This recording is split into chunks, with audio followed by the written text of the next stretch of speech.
So guys, Andrew Tate and Tucker Carlson interview is finally here. If you want to join the real world, we have a link in the description. So what are you charged with? That's a really good question. I'm charged with being the head of an organized criminal group, which is in charge of recruiting girls to make TikTok videos to steal the money from the TikTok views. Recruiting girls to make TikTok videos and stealing the money. So it's really a financial crime?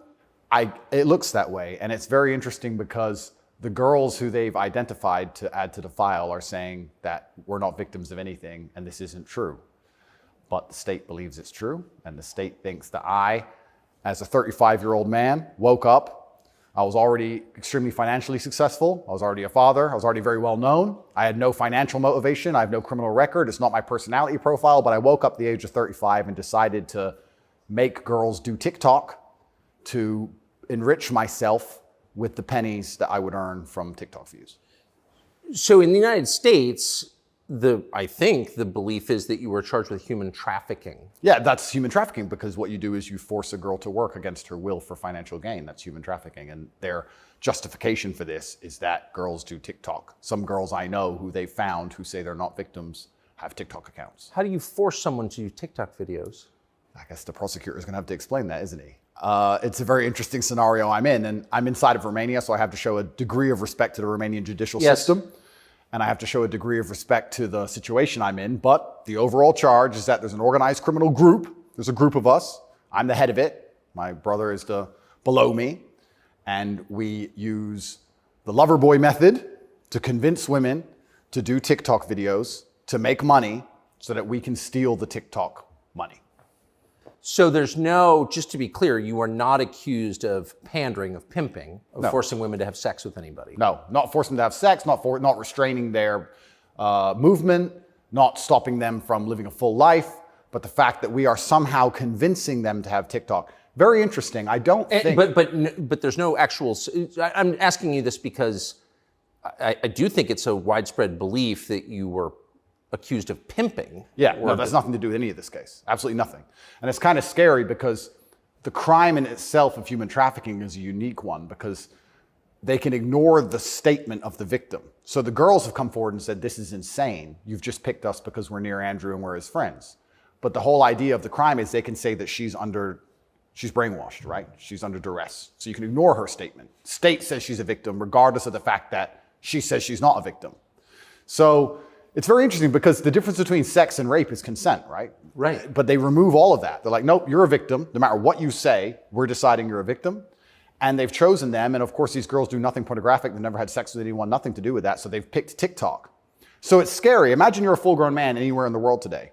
They can find two girls who have TikTok on their phone, which is every single female on the planet, and they can accuse you of forcing them to take the TikTok money, and even if the girls say they didn't do that, this isn't true, then you're still a human trafficker. But force, what does that consist of? Forcing someone to do something? Are they accusing you of using violence or? No, they're accusing me, and this is the thing, they're accusing me of using the lover boy method, coercing them by being nice. And by the way, these charges presumably are public, so. They're public, and this is extremely serious, but if you actually analyze the overall case against me, they're saying that Andrew and his brother, by being nice men, convinced girls to have TikTok accounts and then take the money. And it's very interesting because inside of the entire case file, there's not a single financial transaction to us for money. What are the penalties? They're extremely severe, 5 to 10 years in jail. And I've already served, coming up now, 7 months in a form of jail. They can only hold So you are essentially incarcerated right now? Absolutely, I'm on house arrest. And that counts as jail. You can only be held 6 months without charge. I was initially picked up, thrown in a cell without charge. And I think the intention of the entire investigation at that point was to find the crime because they had very, very weak evidence. They contacted 2,000 people who know me or knew me. They tried very hard to convince some female somewhere to come forward and say something bad about me. The media machine, which works hands in hands with the justice machine, as you know very well, did exactly that. In fact, they offered bribes effectively. They'd call up ex-girlfriends and say, if you have anything bad to say about Andrew, we can pay you $50,000 for the story. And they tried very hard. They didn't find any evidence of anything.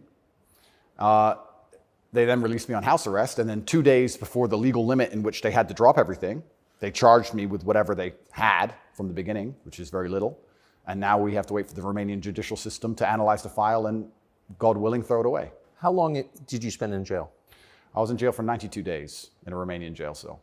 What was that like? It was certainly an interesting experience. I won't lie and say it was easy. It was certainly very difficult. The uncertainty of it. It's a very uncertain situation to be picked up on just before New Year's Eve and thrown in a cell without charge. And I'm asking different prison guards and different prisoners, how long am I going to be here? One person was like, I've been here 2 years. I was like, have you been charged? He goes, yeah, but I haven't gone to court yet. Like, everyone's been there for years. I thought I was going to be there for years. And it certainly takes a mental toll on you. And I think jail's a different experience when you know you're innocent. There was a guy in there for murder. He's like, yeah, I murdered someone, I'm in jail. You can your soul and your mind can accept the punishment for a crime. But when you've actually done nothing wrong, I think jail is a lot harder. Did you know why you were there? Not initially. So for about the first 2 weeks, I never actually got told in English what I was accused of because I was arrested on December 29th. There's New Year's. What were the circumstances of that?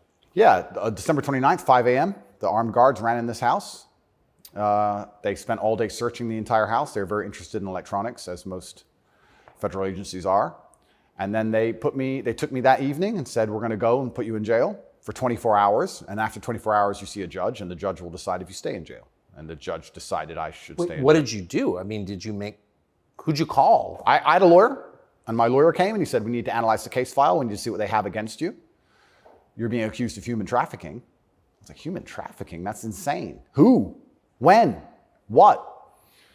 I went to jail, and then I was given all this paper in Romanian. I don't speak Romanian, although I live here. And then I was waiting for the translation. So I think it's about 2 weeks before I finally got the papers in English to understand why I was in a jail cell. And then I really understood how insane the accusations were. What is human trafficking? Yeah, so the overall, my understanding of it, they're saying that human trafficking is when you convince a woman to do something she doesn't want to do for financial gain. And there's different methods you can do that. You can do that through force, and you can also do that through emotional coercion. I think most people, just speaking from the American perspective, most people believe that human trafficking is effectively slavery, selling human beings. That's what I believe as well. Absolutely. And this is the thing that's so interesting. When you finally end up the enemy of the matrix and they use the legal system as a weapon to punish you for having an opinion, you realize how subjective the law is, right? Because it can be a weapon. When you have something subjective, you can just pick and choose. So if they sit and say, human trafficking is a woman doing something for financial gain against her will via emotional coercion. Well, he knows these two girls, they have TikTok accounts. Emotional coercion? Convincing her. That's what I'm accused of, because they have no proof of me doing anything wrong. So they said, he's convinced these girls to do TikTok for money. The girls have said, this is not true. And the state is denying their statement, saying, no, you're brainwashed. It is true.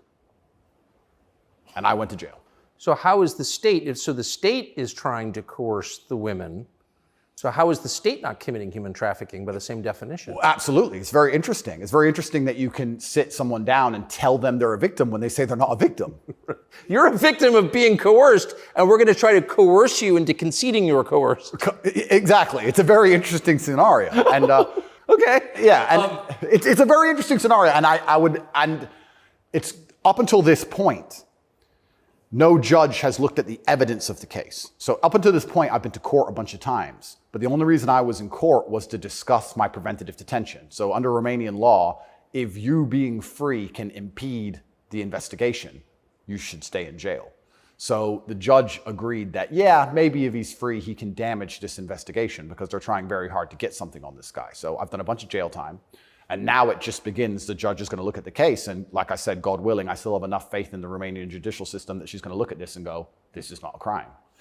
You're aware of the media coverage of this, however. So you're in jail for 90 days or more, and the rest of the world is talking about you. Do you know what they're saying? They're saying very heinous things, and I would hate to come across as a conspiracy theorist, Tucker, but I kind of have a feeling that this might be something to do with my influence and an attempt to slander my name. Perhaps I'm crazy. But the fact that they chose such a heinous crime, and they reported it so heavily, and they won't shut up and keep repeating basically a slander attack day after day after day. Also considering the fact that other people who genuinely commit heinous crimes have far more favorable press coverage. I don't want you to think I'm a conspiracy theorist. Please, Tucker, I would hate for you to come here and call me crazy. Yeah. But something very strange about it, and I think when Jeffrey Epstein's friends call you immoral? Yeah. The goal of it is certainly to slander my name, and I like to see it as a litmus test. I like to see it as an intelligence test. Anybody who wakes up and looks at me and goes, he's a human trafficker because of TikTok, they're fully gone. So, but from the West, just to defend the average news consumer in the West. Sure. Andrew Tate, kind of an outlaw. Yep. Lives in some palace in Romania, wherever that is. Yep.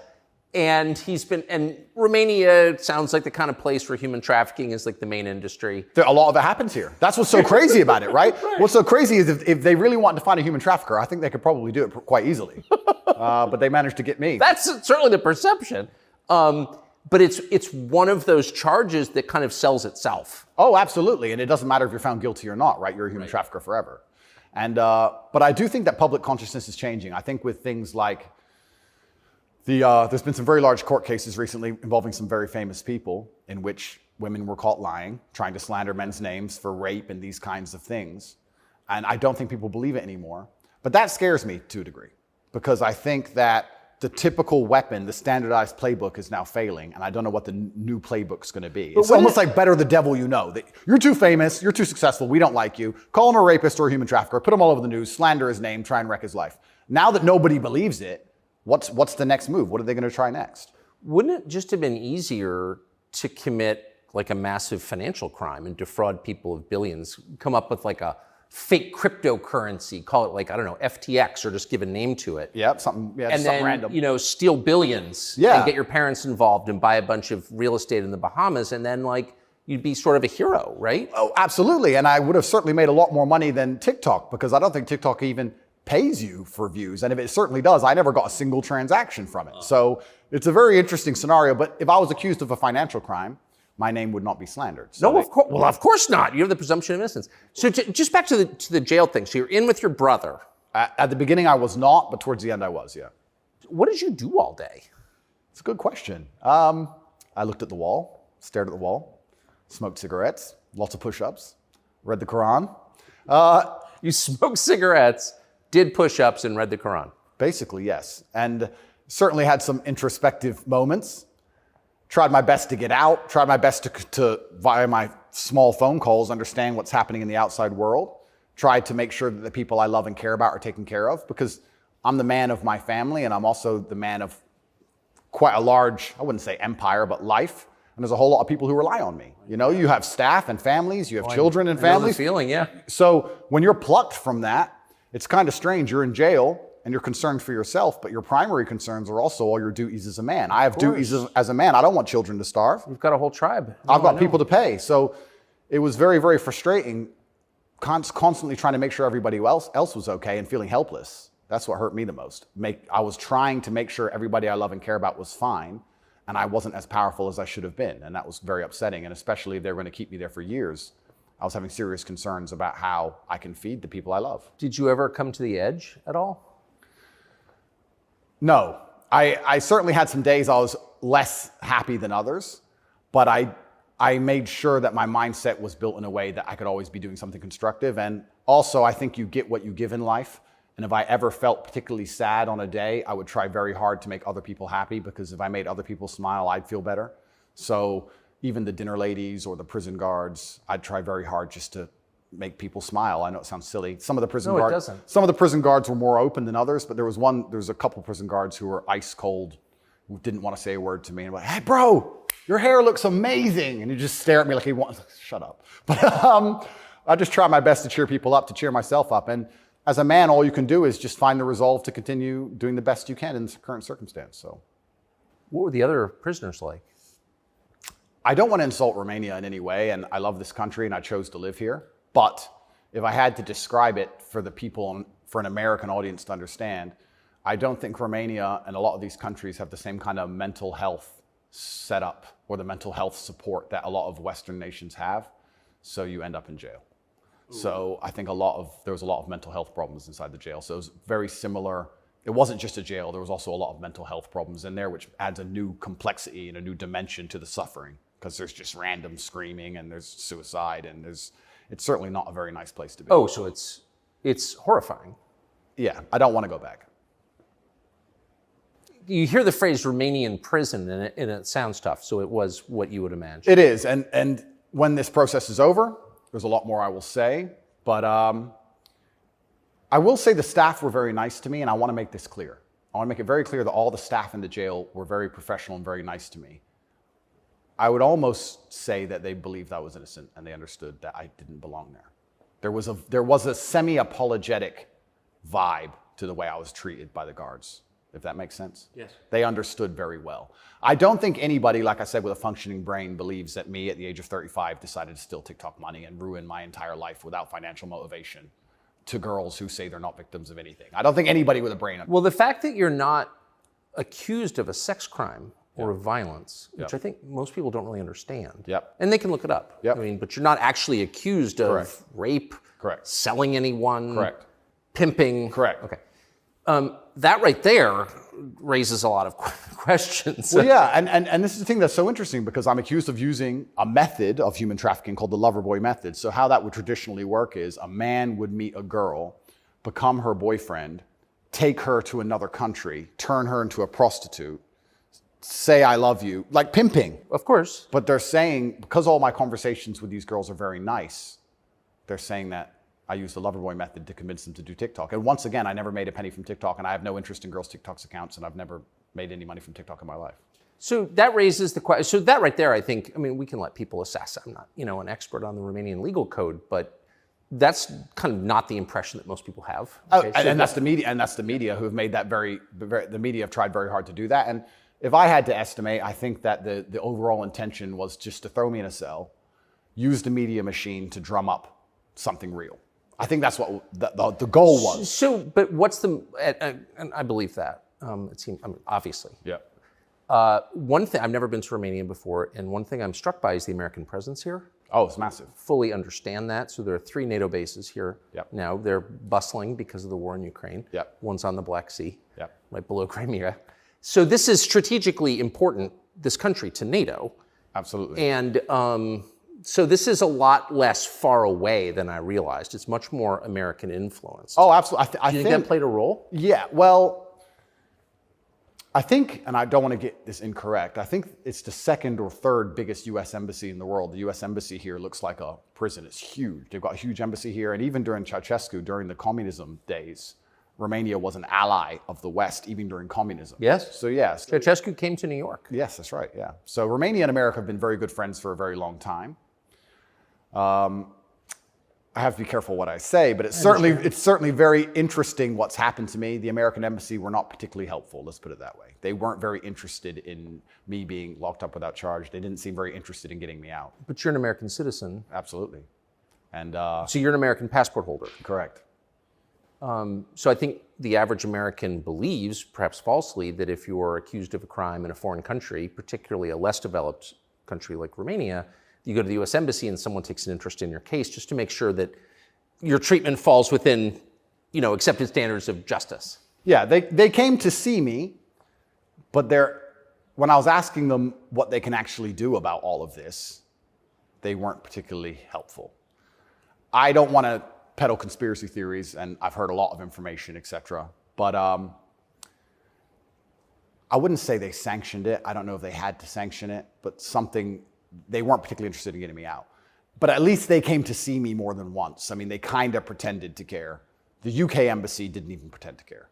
The UK embassy was, I really think they enjoyed it. They didn't. And you're a British subject as well? Correct. And this is the kind of thing, and I want to say this here, that's kind of frustrating for me because Romania is my home now for 7 years, but I'm half British, half American originally. And when something like this happens to you, you have this longing for home. You kind of want to go home. When you end up in a jail in a country where, even though you've lived for a long time, you don't speak the language, you don't understand the legal system, going to court in a foreign language is far more intimidating than in your own language. I can imagine. You don't have a clue what's being said. You don't understand how anything works. And then you kind of have this longing for home, but I feel like my home countries hate me, and they hate me because of my message, which I believe to be a positive message. So you kind of have this strange feeling of homelessness, because it's like, well, if I go to the UK, I believe they're going to attack me the same. If I go to America, I believe they're going to attack me the same. So where do you go? It's kind of scary. Where do you go? It's a good question. We're going to have to see. And how did you wind up here? I moved to Romania. I came to visit a long time ago. Before anybody ever visited Romania, I came to visit and I genuinely fell in love with the place. It truly is a fantastic country. I love nature, as an amazing nature. It's a very safe place. It has this reputation of being dangerous. It's not dangerous. It's very safe. The people are very good. The people are very conservative traditionally. It's almost like America was 20, 30 years ago. It's gorgeous. They have a bunch of nice restaurants and plenty of things to do. And I've never had a problem here in any way. Never had any issue with the law or with the other side, criminals, nothing, until this came out of nowhere. So it's been very strange. So what is it about your message, do you think, that infuriates certain people? Well, my message is traditional masculinity. My message is to stand up and say what you mean and mean what you say. And even going to the gym nowadays is an act of defiance, because when you have a man who's built with any degree of principle, you say no to things. And I think if I have to analyze my message and why I'm so disliked by the people who dislike me, it's not the things I'm saying, it's the fact that if you adhere to my principles and you adhere to the things I say, you end up being the kind of person who will resist certain ideas. You say no. What kind of man never says no? Name a man who never says no. Men say no, right? Men wake up and say, no, I don't think that should be done this way. No, my children will not be taught that. It's no. the father's primary job. Absolutely. So when you say to men, listen, you're allowed to have an opinion. You're allowed to have standards. You're allowed to have boundaries and barriers. You're allowed to get up and become important and work hard and try hard and become the kind of man who can't be controlled. Then you're seen as an enemy. And especially with the massive influence I've gained, I think they look at me and go, he's helping men resist the slave programming. We don't need him around. We need to empty their brains so we can inject the slave programming and convince men to be eunuchs. Because once you're eunuched, then you're not a threat. I think I buy that. Because your message, I'm not the world's expert on your message, but I've seen a lot of it, and it's not explicitly political, actually. No, it's not political at all.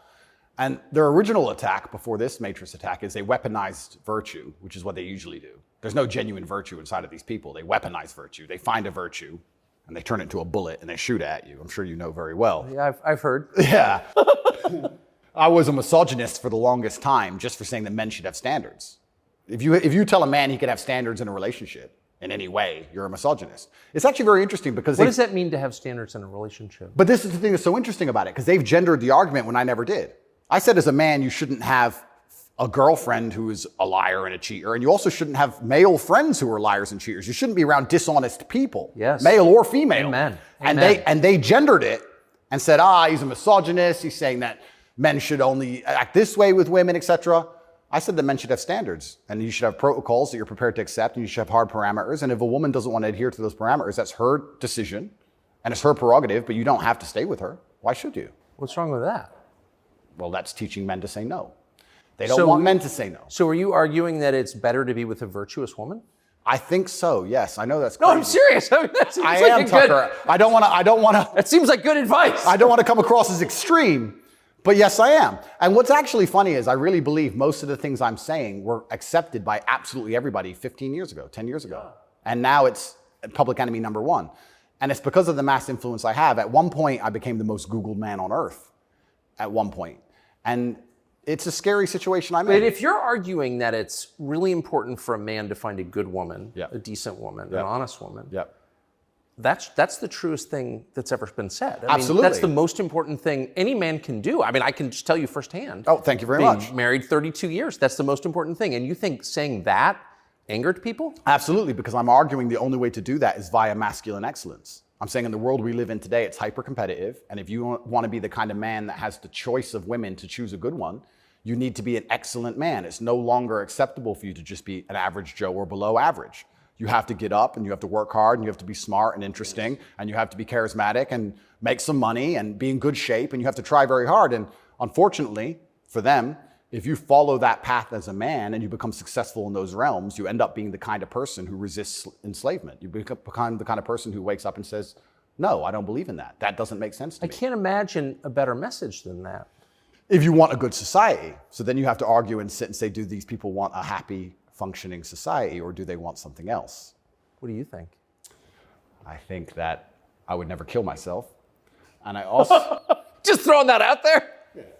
And I also think that when you want to conquer a society, you kill the military-age males. That's what you do. That's the first thing they've ever done. They walk in and all the men have to have their throats cut. They can't perhaps do that, but they can certainly cut your balls off, and then you can't resist. And I think there's certainly a movement to ensure that there's very little resistance left inside of the number one demographic which is required to resist oppression, which are military-age males. And they don't want those kind of people waking up with any kind of self-respect or standards, or to say, no, I don't accept this. I do not need a 9th injection. They don't want that. They want you to sit and say, I don't need it, but the news said so, so oh well. So in the one interview that you and I did, you had a line that I've been thinking about ever since. I thought it was so interesting. I never thought of it before. You said that a lot of people went along with the vax, Yep. and that you didn't judge them because facts change. But now that we know that a lot of what we were told was wrong and some of it was a lie, it is a requirement of your own dignity, of your own self-respect to say so. Completely. And people should apologize. I really do believe. And I have nothing against the people who fell for the propaganda, fell for the programming, and took the vaccine. Yes, I agree. Fine. But you should wake up and say, I was fooled. I've learned my lesson. I will not be fooled again.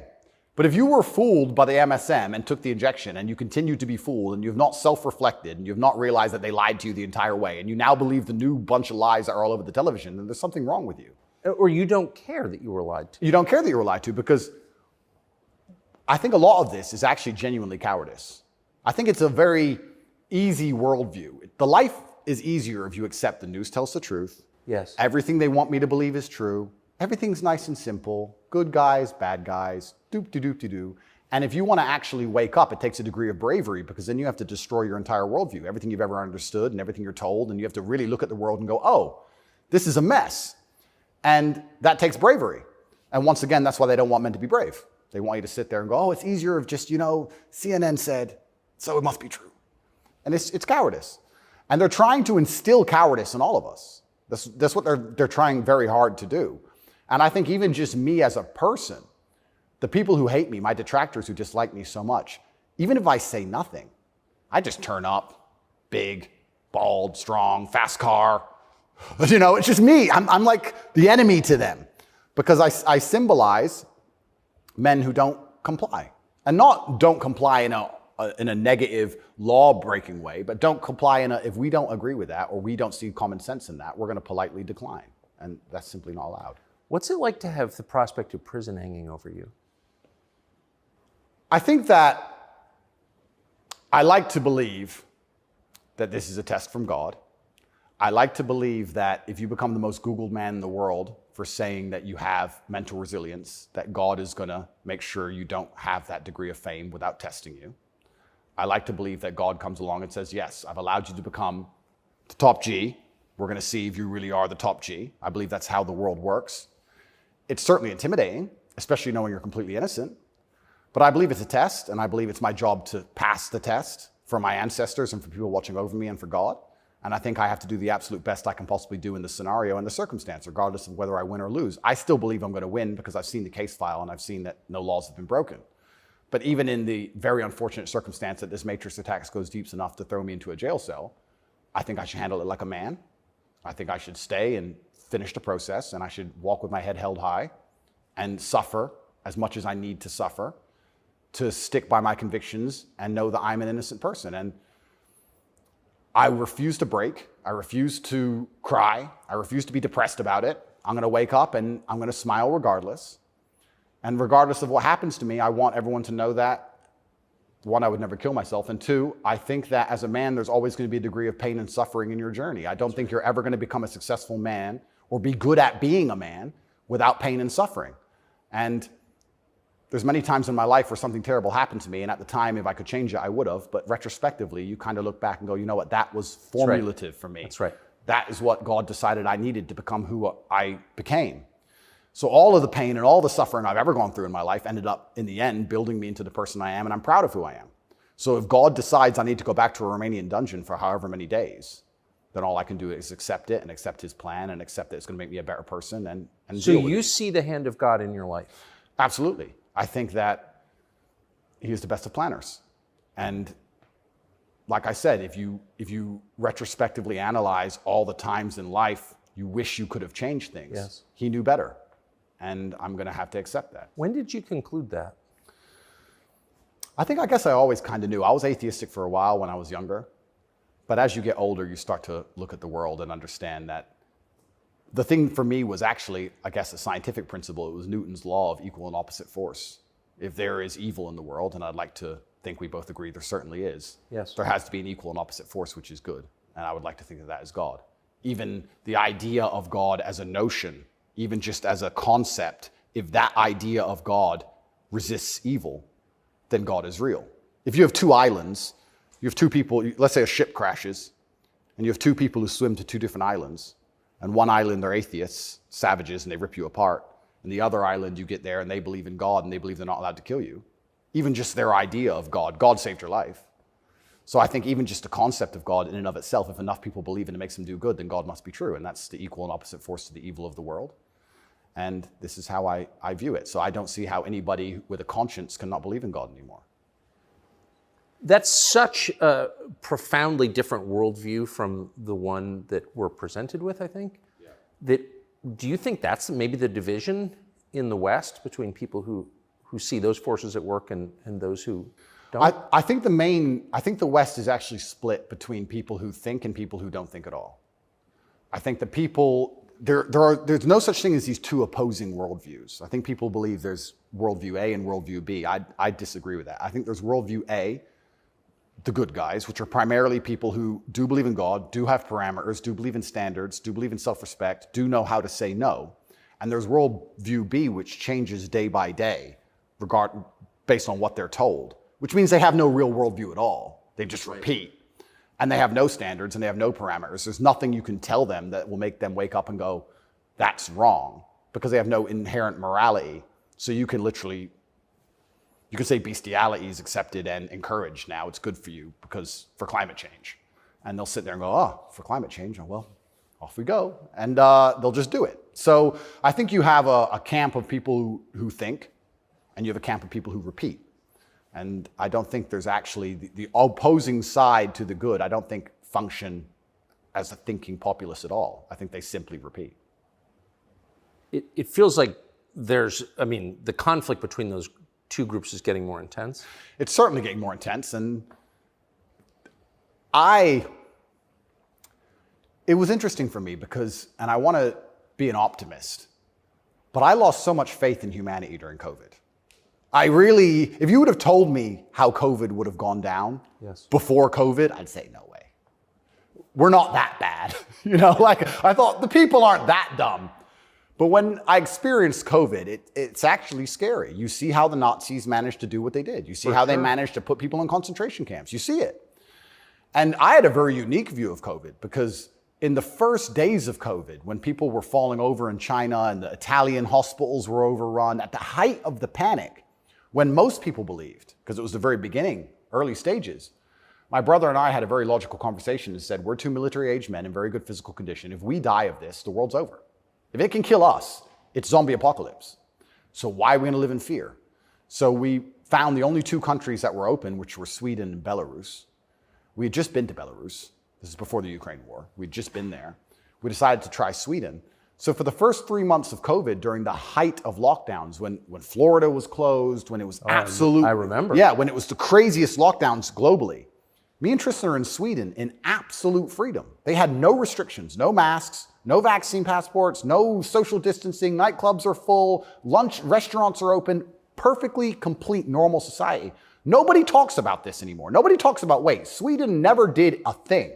Everything functioned perfectly fine the entire time.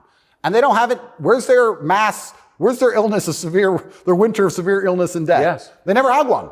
It's a cold country, never had one. So we were living in Sweden, living completely normal lives, seeing the internet and seeing this insanity, and we're like, well, surely if we just put up a few videos of us partying in Sweden in nightclubs, this will wake people up. People ignored their own eyes. That's the scariest thing about everything, is that they can get to a level where, with the media machine, where people will genuinely ignore their own eyes. I don't understand how you can get people so brainwashed that they will see that the sky is blue, and then they'll watch that the sky is green, and then they'll look at it again and go, the sky's green. It's crazy to me, but COVID proves they can do that. And that's why the war is getting so intense, because the principled people are saying, how can you still believe in the things that you're saying? here is all the logical, empirical evidence that that is a lie. But these people are ideologically brainwashed, and they don't want to take enough. They don't have the bravery it takes to wake up and accept that they're being lied to. So they'd rather just, to the end of time, repeat what they're told. And it becomes more and more intense as it becomes more and more ridiculous. That's so scary. As it becomes more and more ridiculous, the more intense both sides get. Yes. Right?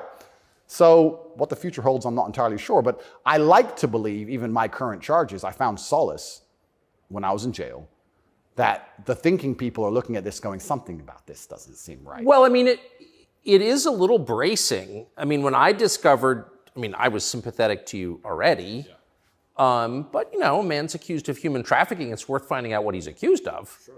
And when I discovered that there was no like actual human trafficking charge, yeah. You know, that's not actually human trafficking. I don't care what you call it. Yep. You weren't buying it, even accused of buying and selling anyone. Then the next conclusion you inevitably reach is they don't like the guy. They don't like his views. It's fine. They're going to send him to jail for that. Yep. That does seem like an escalation. Absolutely. But if they don't like your views and you're inspiring millions of people to resist slave programming, you become a threat. Like, they discuss me. But you can't send a guy to jail because you disagree with him. You shouldn't. But even before I went to jail, the members of parliament in the UK were talking about me and what a dangerous role model I am for young boys. So they launched this initiative inside of British schools to ban me. My name can't be said inside of any British school. And members of parliament were standing up in parliament saying, Andrew Tate is dangerous. He's encouraging young boys to have misogynistic views, because I'm literally telling young men to go to the gym and to stand up for themselves and believe in themselves and believe in something. And by extension, you look at some of the sexual education books these children are being given, which I believe at age 9, I don't think a child needs to learn about anal sex or any of these things. Probably not. Yeah, probably not. So they're pushing that to the children, but I'm banned. Well, they're also pushing weed and video games on boys. Oh, completely. And you can listen to rap music about killing people all day long. And there's a whole, and Lil Nas, he can have sex with the devil in his music videos. That's fine. But I'm dangerous for saying go to the gym.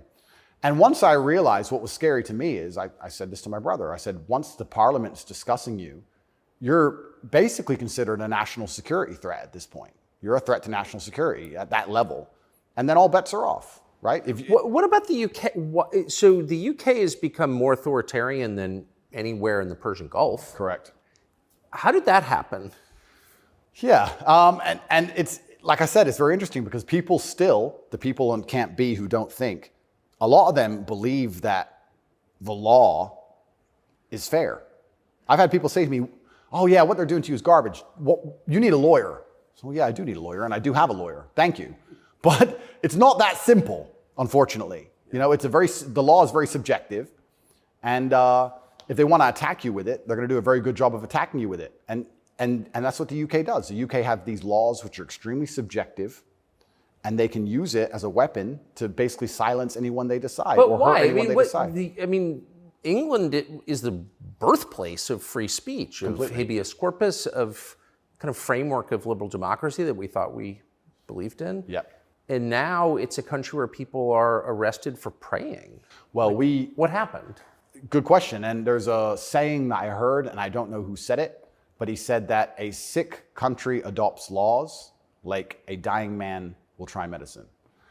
And I think that the UK is failing in real time.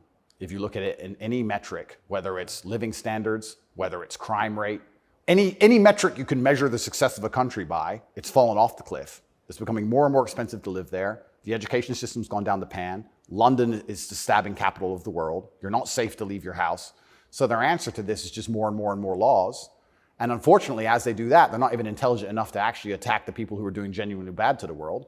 They just make more and more authoritarian laws, and they end up using them to attack the people that the government doesn't like. And I ended up being one of them. And I think Europe in general has problems. If you look at France as we speak, I think it's on fire, isn't it? Most of it? It is. Yeah. So they have issues, and their answer, what's a government's solution to anything? Law. What can a government do? No matter what. But they're not laws that are aimed at fixing the problem that's right in front of them. No, they're laws aimed at fixing the person who's talking about the problems. So why don't you get rid of the guy who tells everybody? Isn't that easier? Tucker? Why fix any of this? If we just shut him up, They won't know. No, but that's like responding to a heat wave by breaking your thermometer. Completely right. That's the plan. Insane. Plan one is to break the thermometer. We might deal with the heat wave a bit later. But Get air conditioning. No, let's break the thermometer. For now, there's too many people talking about the heat wave. So let's just break that. And then later on, maybe when we have time, we'll do something about the actual issue. It does seem like a lot of this is an effort not to talk about the real thing in Europe anyway, which is migration. Yep. And the UK, formerly known as England, and France have both been completely changed by people from other countries. Yep. And who I'm sure have added good things too. I mean, I'm not, you know, but they've changed them. And in general, they're not better countries. And like, why can't anyone admit that? But this is what's really interesting to me about what's happening, because we're talking about masculinity and men who say no and men who stand up. But there has to be balance, right? Yeah. Everywhere in the world, there has to be power balances. If there's not a balance in power, there's going to be a vacuum, and that's going to be filled. If you neuter the native population of men, if you destroy their mentality to resist, if you tell them that every single thing about them masculine is wrong, and you basically feminize and eunuchate them, turn them into eunuchs, and then you import high testosterone men from the third world who don't believe any of this garbage, who grew up in a society where they understand the only way to succeed is to be a fearsome predator to a degree. What do you think is going to happen? Like, who's supposed to protect the sanctity of these nations and these settlements and these towns and villages? The police? No. In general, I would argue that it's the masculine essence that can be detected by the people who arrive. I guarantee if you were to put a bunch of these migrants in Sarajevo or Moscow, they behave themselves. Oh, yeah. I have a feeling they just look around and go, not today. But when you neuter the native populace, then it's like, well, there's a power vacuum. And when there's a power vacuum, what do we expect to happen? So that's what are the French going to do about it? What's your average Englishman going to do about it? Nothing. And that's the thing. And that makes you wonder, is this purposeful? Like, why these two actions of neutering the native populace and importing these high testosterone third worlders are so at odds with each other. Is this purposeful? I'm not sure, but has anyone considered this? So yeah, it's interesting because you talk about these are huge and intentional trends, and I mean they're historically transformative trends. They're a big deal. And so they're probably not happening by accident, right? There's got to be some intent. How could there not be? That's right. And how do they expect all of this to end? And this is exactly what's happening with migration. The problem with migration specifically is that there's no native masculine populace to enforce any degree of culture or boundary or parameter. And like I said, I would argue the point, and I've been to Sarajevo and I've been to Moscow, I've been to these places and I've seen there's a whole bunch of migration and everybody seems to just behave a little bit differently. And I think that's because people understand. That men live here? That men live here.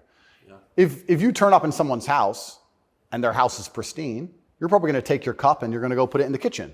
But if you turn up in somebody's house and it's a fucking mess and nobody respects the house and nobody cares and the man is drugged out of his mind, half asleep on the couch, what are you going to do with your cup? You're going to leave it there. You don't give a shit. If you turn up to the Western world and look at it. Then you're going to hit on his wife. Absolutely. So what do we expect to happen in these scenarios, right? And it is purposeful and it is scary that even me just telling men to go to the gym is seen as an act of defiance to the point where I have to be punished. I must go to jail. I must be silenced. Thermometer must be broken. If at the end of all of this, no matter what happens, do you plan to stay in Romania? I love Romania. I love this country. And if I am found not guilty, I will stay in Romania, yeah. I will still stay here. I don't believe in running away. I also believe, and perhaps this is... Yeah, I didn't even want to ask you that because you've got a legal case pending, but I mean, presumably you're rich enough to run away when you haven't. Correct. I'm not going anywhere. I think if I was anywhere in the Western world, this would have happened to me. I don't think this is Romania's fault. Let's put it that way. I don't think this is Romania's fault. I think if I resided in Switzerland or France or Italy, the same thing would have happened. Yeah. From knowing what I know. I think it was going to happen to me regardless. And I think I do have a large amount of sympathy, especially amongst the Romanian population. I get thousands of messages a day from Romanians apologizing to me. Yeah. I think the people here actually like me. My waiter at lunch yesterday is one of them. He wanted you to know, yeah. Oh, amazing. This is what I mean. Everyone understands what's happening. My problem is not with Romania. I don't hold any personal grudges against Romania. I think that this Matrix attack was going to come to me. Basically. What is the Matrix? Good question. I guess some Americans call it the deep state, but I like to look at it in a more global way. When I say the Matrix, I think there are certain agendas which are being pushed, I think the media machine and the judicial systems of the world work together hand in hand. I think the goal is to control people's minds to a point where they don't discuss anything that's important. The reason I use The Matrix is because I've watched that movie a few times and it has so many similarities to the... Have you seen the movie? No. You've never seen the movie The Matrix? No, I don't watch any movie. Tucker. I don't want to talk about it on camera. No, I'm very dyslexic and it's hard for me to watch video. Got it. Honestly. Understood. But there's so many similarities, and the basic premise is that humans' minds are controlled and put inside of a false reality so that their body heat can be manifested for the machines. And I don't think it's much different to reality. Our minds are controlled. We're put in a false version of reality. We're told things that aren't true. We're arguing over things that don't matter. We're observing a false version of events. And the goal of it is just to distract us long enough for our bodies to be used for the machines, the soulless. And I think it's pretty similar. Pretty similar, striking similarities. And even then, there's a bunch of other similarities which are difficult for me to explain. You haven't watched the movie, but there are agents inside of the Matrix. And the idea of the agent, the purpose of the agent is to make sure that nobody understands how the Matrix really works and to wake anybody's mind up. They want to keep you asleep. And any person can become an agent at any time. If they're not unplugged, if their mind is not free, they can become an agent, and their job is to keep you asleep. And you see agents all the time. COVID awoken me to agents. When I would sit and talk to somebody and they seemed perfectly rational and normal until I mentioned COVID, and then they'd fully change. No, it's dangerous. No, what do you mean? What do you mean? Are you crazy? My grandma got sick. And they became an agent instantly and started repeating the news to me. And I was like, your grandma got sick. How old is she? 97? Interesting. Oh, I better lock myself in my house then. Dumbass. So agents exist and the Matrix exists, and I think most people's version of the world is a false one. The idea and the world that most people have in their mind and how society functions and how all these things function, I genuinely believe is completely false. I think they've all been lied to. I don't think anybody understands how any of the world works. And I try and use some very simple, very simple analogies to wake people up. I said to one of my friends once, I said, if me and you could play video games for $10,000 and you could cheat, would you cheat? He goes, well, no. I was like, if I was whooping your ass and it was 10 grand a game and you could cheat, would you cheat? He goes, yeah. I was like, all right, so you accept that people cheat to win in a video game for a menial amount of money. You think they're not going to cheat for something that matters? Yeah. I think this they're not going to cheat for something important? You understand what I'm saying? Oh, yeah. Yeah. So, how about to get the most important job in the world, President of the United States? I would never kill myself. I mean, people kill each other over insurance fraud. You don't think, right? Yeah. Yeah. So when you actually understand how the world really works, what was really interesting? I remember there was this big military coup in, was it Myanmar or Burma? One of these, there was a big military coup like a year ago or something. And nobody really cared. They mentioned it on the news a little bit. And I looked at it and I looked into it. And they were talking about how the two political parties were almost 50-50. And then in the 90s, something changed. And now one political party just smokes the other one. And the military took over to restore democracy and all this stuff. It was very interesting, the voting machines they used. Really interesting, something to look into. A lot of countries like that. Philippines, also true. Why do you think support for the war in Ukraine, support for Ukraine's side in the war against Russia, support for a war against Russia in the West, is kind of the bottom line issue for the people who run the US government and for the American media? Why? I mean, I guess you could argue about it, but there isn't an argument about it in the United States. There's a position, and anyone who doesn't hold it is attacked and punished. Why? Why is that so important? Well, the first thing I think we should all do is I think we should all give Putin credit for curing COVID, right? Because when his invasion happened, COVID went away. So thought about that. Think about it. It's almost to the day. So we have to give him some credit at least for doing that. He may be the bad guy of the world, but at least he cured COVID for everybody, nearly instantly. Fair. Thank you, President Putin. I, up until this point, never really commented too heavily on politics. Yes. But I understand very well, I like to believe what's happening with Ukraine and Russia. And what I will say to the people who are watching this at home is that if you are naive enough to believe that there are good guys and bad guys in wars, and it's as simple as good and bad, and that the bad guys are crazy and the good guys want freedom, then you need to do a little bit more investigation into what's really happening. And when you look at the vested interest of any country or any person. Can I just ask you to pause and just comment? That's the truest thing, what you just said. That is and anyone who doesn't understand that should shut the fuck up. And I mean it, having seen war. Anyone who's telling you that it's Churchill versus Hitler is an idiot. Well, I'll give you an example. When my father was still alive, Excuse me. Yeah, no, it's true. When my father was still alive, my father died 6 or 7 years ago. I was a lot younger. The war in Afghanistan was going on. He died 6 or 7 years ago. How old was he? 56. Oh gosh. Yeah, he died. But the war in Afghanistan was going on. And I remember asking my dad, saying, why do the Taliban even fight and resist the American war machine? They don't stand a chance. Like, why are these terrorists even fighting against the American war machine? And my dad said, they're fighting for their way of life.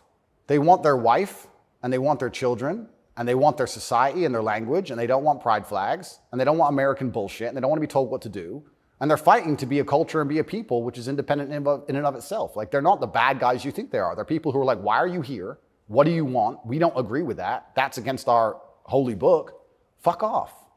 Right? So even there's no such thing as good and bad in any war. And people. Who is your father? My father was a chess master. He worked for the CIA when he was a linguist for the CIA, and then he was American. He was discharged, and for a story I won't tell, but he was a chess master, and it's very interesting. I encourage people to look at his Twitter. He still has Twitter at TATE Terrific, and everything he was talking about 11 years ago is so important now. 11 years ago, no one cared about.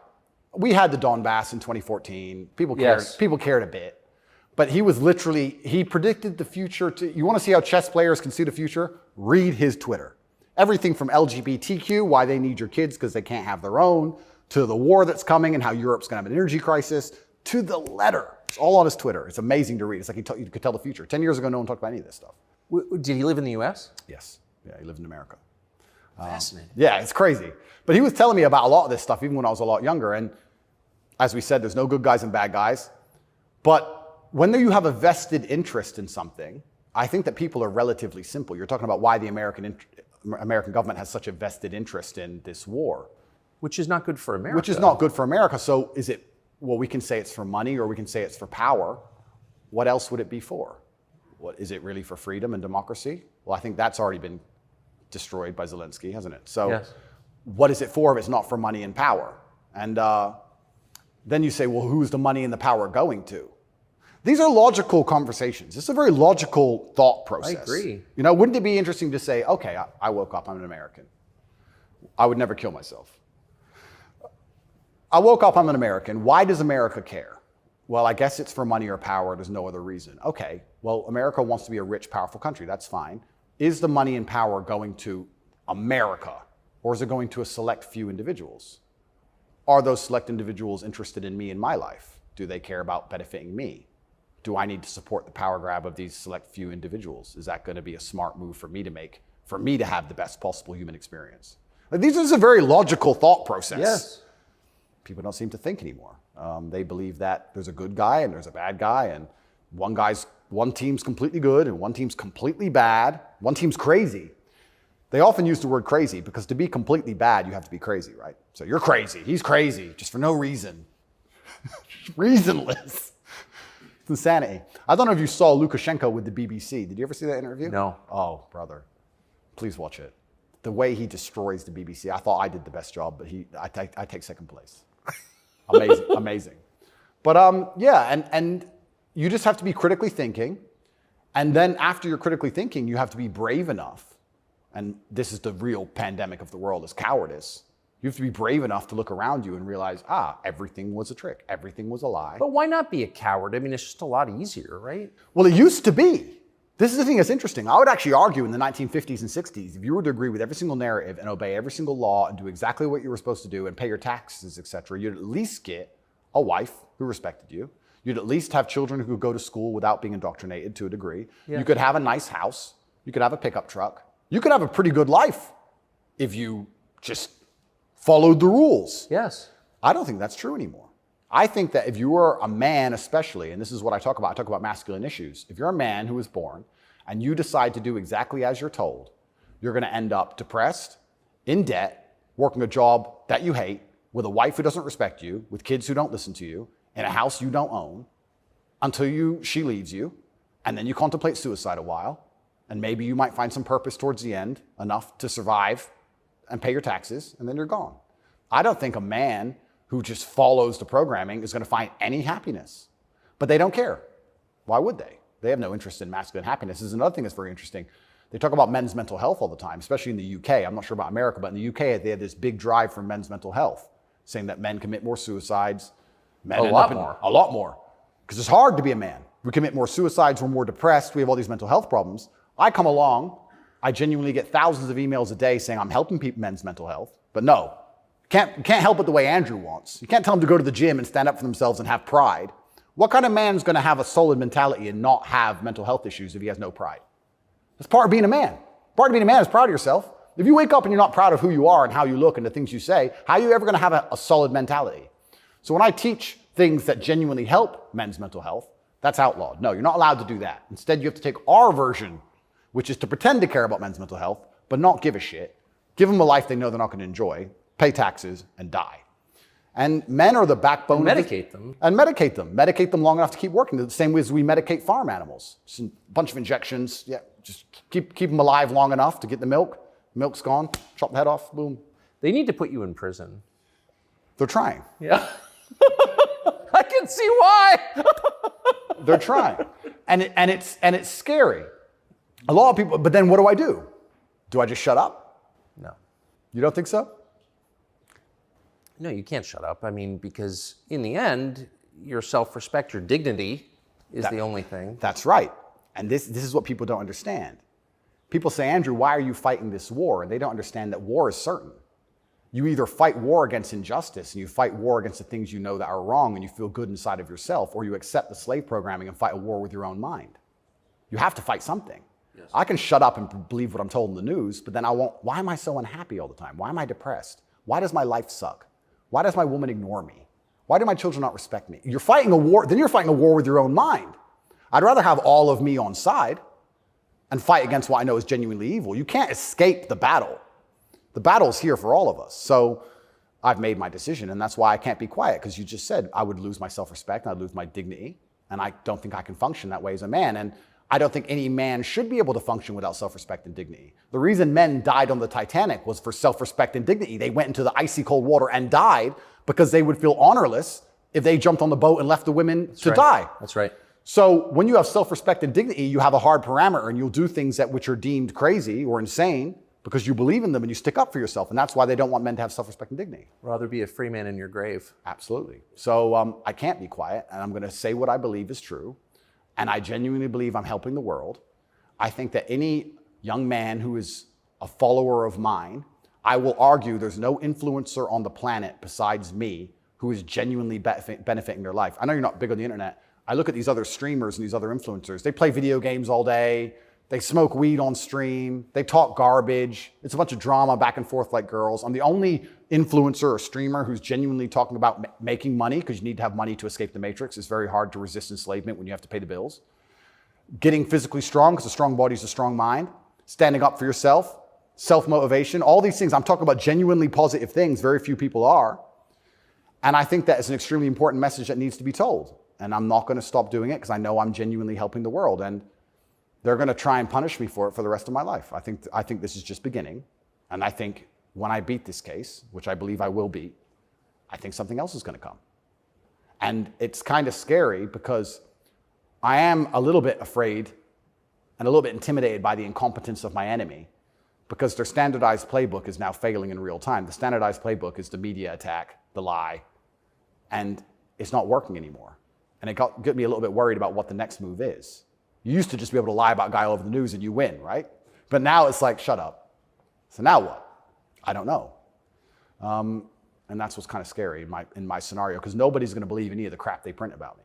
Nobody believes it. Nobody believes it. Whenever I do an interview with the Matrix media, nobody believes it. They have to turn the comments off, because everyone in the comments are just ripping them apart. Well, you do seem very sad on the verge of killing yourself, are you? Absolutely not, really not. I never would. And that's what You said that, I know. I have to keep saying it. I have to keep saying it because it's scary, right? But I believe you get 3 lives. I think they cancel you initially. And then when that fails, they try and put you in jail without a reason.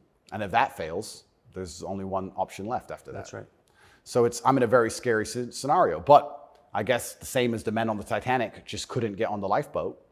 I just can't stop saying what I believe to be true. If a young man comes to me and says he's depressed, I'm going to tell him how to become a kind of man who's proud of himself. And if that makes him the kind of person that resists slave programming, I'm always going to be public enemy number 1. You've said depression isn't real, or it's not, as the way we describe depression isn't accurate. What do you think of depression? When I say depression isn't real, that really upset the world, especially the liberals, because they all live on medication, right? When I say depression isn't real, I'm saying that because I don't believe in things that can take away power from me. If I believed in depression, I would have been depressed in jail. But I can't be depressed if I don't believe in it. If you don't believe in ghosts, how can you be haunted? You have 2 people in a haunted house. One believes in ghosts, one doesn't. There's a knock in the night. One wakes up, calls an exorcist, is terrified, looks for a ghost. The other guy doesn't believe in ghosts. Knock in the night, goes back to sleep. It's the belief in the ghost that gives it the power. If I don't believe in depression, I believe in feeling depressed. Sure, we're humans, we have emotions. Sometimes we feel depressed, sometimes we feel happy. I don't believe in the idea of becoming a depressed person who has depression. I don't believe in that. I don't think that's possible for me. So if I don't believe in it, how can it happen? I don't believe in depression. So why would I not adopt the mindset that makes me the most capable predator I can possibly be? Why not adopt the mindset that makes me as competent and as fearsome as possible? If you have to install software in your own mind, why would I not install software that makes me capable of not only driving a Bugatti and flying on private jets, but sitting in a Romanian dungeon covered in cockroaches? I need to be able to do all of it. So why would I believe in something that made me incapable? I don't believe in depression because I think that even the belief in and of itself, when you feel depressed, you'll start to consider, maybe I have depression. Then you go see a psychiatrist who tells you you have depression. Then they want you on pills. It's the belief that goes down the spiral. If I feel sad, I go, I'm depressed today, I'll be fine tomorrow. So why, I suspect you're right, or what you're saying is pointing toward truth. That's my personal view. But even if I disagreed with you, I disagree with you. Why is that so offensive, what you just said? Well, that's what's interesting, because when I said depression wasn't real, the number of people who would attack me defending depression, this is what I didn't understand. Right. You say depression isn't real, but depression's ruined my life, and it's super real, and it ruined my life, and I lost my marriage. I'm like, if I told you it wasn't real, you should be coming to me saying, tell me how it's not real. Please help me with my depression. Why are you trying to convince me that it's real? Why are you sticking up for it? And why are you defending depression? And why would I adopt the thinking of someone who's sad? Why would you're going to convince me to take your worldview. You just told me your wife left you, you're fat, and you want to kill yourself. And you want me to sit here and go, with my perfect life, and go, you know what, I want to think like this guy. You're out your mind. I don't believe in it. And because I don't believe in it, it's made me the kind of person who can't become depressed. And the reason they don't like me attacking that is because depression is a fantastic way to subdue a population, right? If everybody's depressed, it's hard to have a revolution. You're depressed. Oh, they've locked us all in our houses. I don't want to go outside anyway. I'm sad, right? So depression's a fantastic tool of population control. They have no problem with you being depressed. They have a problem with you being the opposite, principled and energetic. No, you don't want principled, energetic people. That's a problem. A bunch of depressed people, easy. If you had to invade a country, would you rather the opposing army be principled and energetic or depressed? I'll tell you, I would not want to be invaded by a cheerful army. Absolutely. That's scary. They're having too much fun, right? You want them all to be depressed. So a morose army is easier to defeat. I agree. Absolutely. So depression is a defended idea. You're not allowed to even talk about it. You're not allowed to help people get out of it, right? They like the idea of a depressed population. And this is what I say to people. Now, I'm not stupid. I understand like PTSD is real. I understand mental health is real. I'm not saying that, but I say if you're an 18-year-old boy or 18-year-old man and your life is pretty much okay, bacteria didn't steal your eyesight, which could have happened. You never had a car crash and lost both of your legs, which could have happened. You're actually very fortunate. And you wake up and you say, I'm depressed. I think you're an idiot. I don't think you're depressed. I think you've been psyoped. I think you feel a little bit of depression and you can fix that by changing your life. I think if you became rich and strong and smart and successful and you worked hard and you dedicated yourself and you were motivated and you tried your very, very best to become excellent, you probably wouldn't feel depressed anymore. which means it's not a disease, is it? So why would you, the only reason you're even saying you have depression is because you believe in it. So you're arguing for cause and effect. You're saying if you live a certain way, you're going to feel a certain way. Absolutely. And I also would argue that I think we've evolutionarily, even though I do believe in God, I think that we've designed ourselves and the human has grown into a way where if you feel depressed or sad, I think that's a fantastic trigger or a warning signal to do something. If you were to say to me, Andrew, you have to complete this monumental task. You have to conquer the world. I would say, okay, but I need a emotional motivation to do that. I need to be unhappy having not completed the task.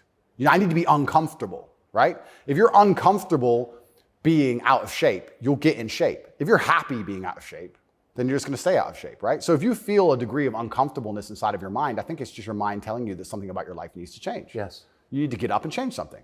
Guys would say to me, I'm depressed because I'm fat and I have no girlfriend. And I'd say, no, you have no girlfriend and you're fat and that's why you're depressed. If you go change those two things, you'd probably be surprised that your disease goes away. I had another guy say he was going to kill himself. I said, listen, it's back when I used to reply to my emails when I was smaller. I said, make me a promise, get a six-pack first. Of beer? I said, get a six-pack first, get in fantastic shape, and then do whatever you want. Didn't want to kill himself once he was in fantastic shape. So he did it? Yeah. I have the before and after. I'll put them on Twitter. Kind of interesting that, isn't it? So how are we going to say we have this disease, which is cause and effect? How are we going to say we have this disease where there's something wrong with you as a man, you have a disease because your life sucks? I mean, I don't think that's true. I think that your life just sucks and you should change it. And another thing I also preach, and this is another thing that's very important, I also think as a man, because life as a man is pain and suffering, and when I say that, because you're never going to be a good man or good at being a man without pain and suffering. You're going to have to go through a bunch of shit and have a terrible life to become a good man. I think you should embrace that and accept it. And I think that the correct mental model for men to have is a degree of stoicism and not to be too concerned with even how they feel. If I woke up today happy, I would have done this interview with you. If I woke up today sad, I would have done this interview with you. What's the difference? Why put so much importance on my emotion if certain things must be done? I must work, I must train, I must see Tucker Carlson, I must resist the Matrix. You've got duties. I've got things to do. So why are we going to sit around and talk about how I feel if it doesn't even affect how I act? And as a man, it shouldn't, because there's too much to do. And the masculine world is hyper-competitive. This is another thing most people don't understand. Totally agree. It's hyper-competitive out here. All the women want a few men at the top. The Ferrari, you don't want a Ferrari to drive fast. You want a Ferrari because other men want a Ferrari and can't have one. It's hyper-competitive. So if you're competing against every other man for every dollar you make, every girl you see, the house you live in, the car you drive, the life you live, you're not going to be able to compete with the person who performs regardless of how they feel if you only compete when you feel like competing. Right? Because there's men like me out there who will be sad every day and outcompete you regardless. I don't care how I feel. I will still win. And that's the kind of mindset you need to adopt. So when a man comes... You've got a job to do. Stop whining. Go to work. Completely. Yeah, I agree. Completely. Yes. So when men say, oh, but I feel sad. Who cares? The world doesn't care. All the men who are out here to destroy you and take your girl don't care. So why do you care? Like the person who should care least is you. You're the only person who wakes up every day who should have a genuine vested interest in improving your life. Nobody else wakes up and wants to improve your life, only you. So if nobody else cares about how you feel, why do you care? So my argument also for depression is, you're depressed, fine. Have you trained today? Well, that doesn't change what you should do with your life, depressed or not. And I don't say this because I'm an eternally happy person. I say this because I've experienced all ranges of human emotion. I was in a Romanian jail cell with cockroaches crawling all over me as I slept. I never missed a day of training. I wouldn't say I was particularly happy, but push-ups must be done. So they got done. You're very close to your brother. Correct. And you were locked away for part of that with him. And did you have fun at all with him? Yes. I do think there's something inside of men, whereas if you're with your boys or you're with your group of men, there's something inside of us. Totally. And it allows you to make the absolute best of the worst situations. Maybe that's an evolution from war. You know, all the men went to war and you saw all this pain and suffering and you saw heads, people decapitated and you're injured, but then you sit around the campfire and you're laughing. You're laughing. That's right. It's something inside of us. It's like a coping mechanism when you're around men. So when me and him were together, no matter how bad the scenario or no matter what they tried to do to us, part of us would just look at each other like, cigarette? And you find joy in that. And yeah, there's definitely, and that's another thing I think a lot of men are lacking. A lot of men are missing is a masculine support network. I think buddies. Yeah. You know, you talk to a guy and say, what was the highlight of your life? What was the best time of your life? And they'll say, college football. It's not about the football. It's about the team. Yeah. You know? And I think a lot of that's destroyed as well. Because also it's interesting how everything interconnects. When you destroy honor and principle and the masculine essence inside of men, well, now as a man, it's very hard to have friends. I wouldn't want to have a male friend who had no principles, no honors, and didn't work hard and was always crying about being sad. What do I want to hang around with him for? He's a loser, right? So then your support network's destroyed. And I think that men have always needed that since the dawn of time, and I think that's gone. But they don't have friends. Men, especially middle-aged men, have no friends. Absolutely, because they've been told that to give them all away and do as the wife says, and then she left him. No wonder he wants to kill himself, wouldn't you? No wonder he's depressed. It just sounds like the worst existence ever. And now we're living in a world now, especially, where everything is hyper-competitive, especially the sexual marketplace. Like if you're a 52-year-old, overweight, average income, no fame dude, and you have to find a girl, it's going to be pretty difficult to find a good one. It's going to be very hard. So we're like, well, of course he's lonely. Yeah. And his kids don't respect him. They're busy. Like, of course he's sad. Like, it's actually heartbreaking to discuss. It is heartbreaking. It's heartbreaking. But then how do you prevent that happening? Well, then you need to be a man of honor and principle and make sure that you keep your support networks and make sure that your woman does respect you. And a woman's going to respect you when she sees other men respect you. Yes. And they're only going to respect you if you respect yourself. But to respect yourself, you have to be the kind of person who says no. What do you think of porn? There's been some statistics, there's been some studies done. Most men or less men are having sex than ever before. I've seen that. Yeah, and what is that? Well, that's an extension of the fact that masculine virtue is being destroyed. That's the thing that's interesting about all these things. They psyop, especially men, they say, listen, women want a feminist man. Women want a man with no moral principle who would make sure that there's a conversation about who should fight the burglar when your house is broken into, because equal opportunities, equal rights, of course. Don't presume just because you're a man that you should defend her physically. Of course not. That makes you a bigot and a misogynist. So they convince men to adopt these virtues and ways. And of course, women, by and large, dislike them for it. So now as masculinity is plummeted, a whole bunch of men are simply not having sex anymore. And then they become addicted to porn, which is cucking, effectively. I mean, two people are having sex and you're just watching it. and it's become Good point. I mean, and it's become a pandemic, right?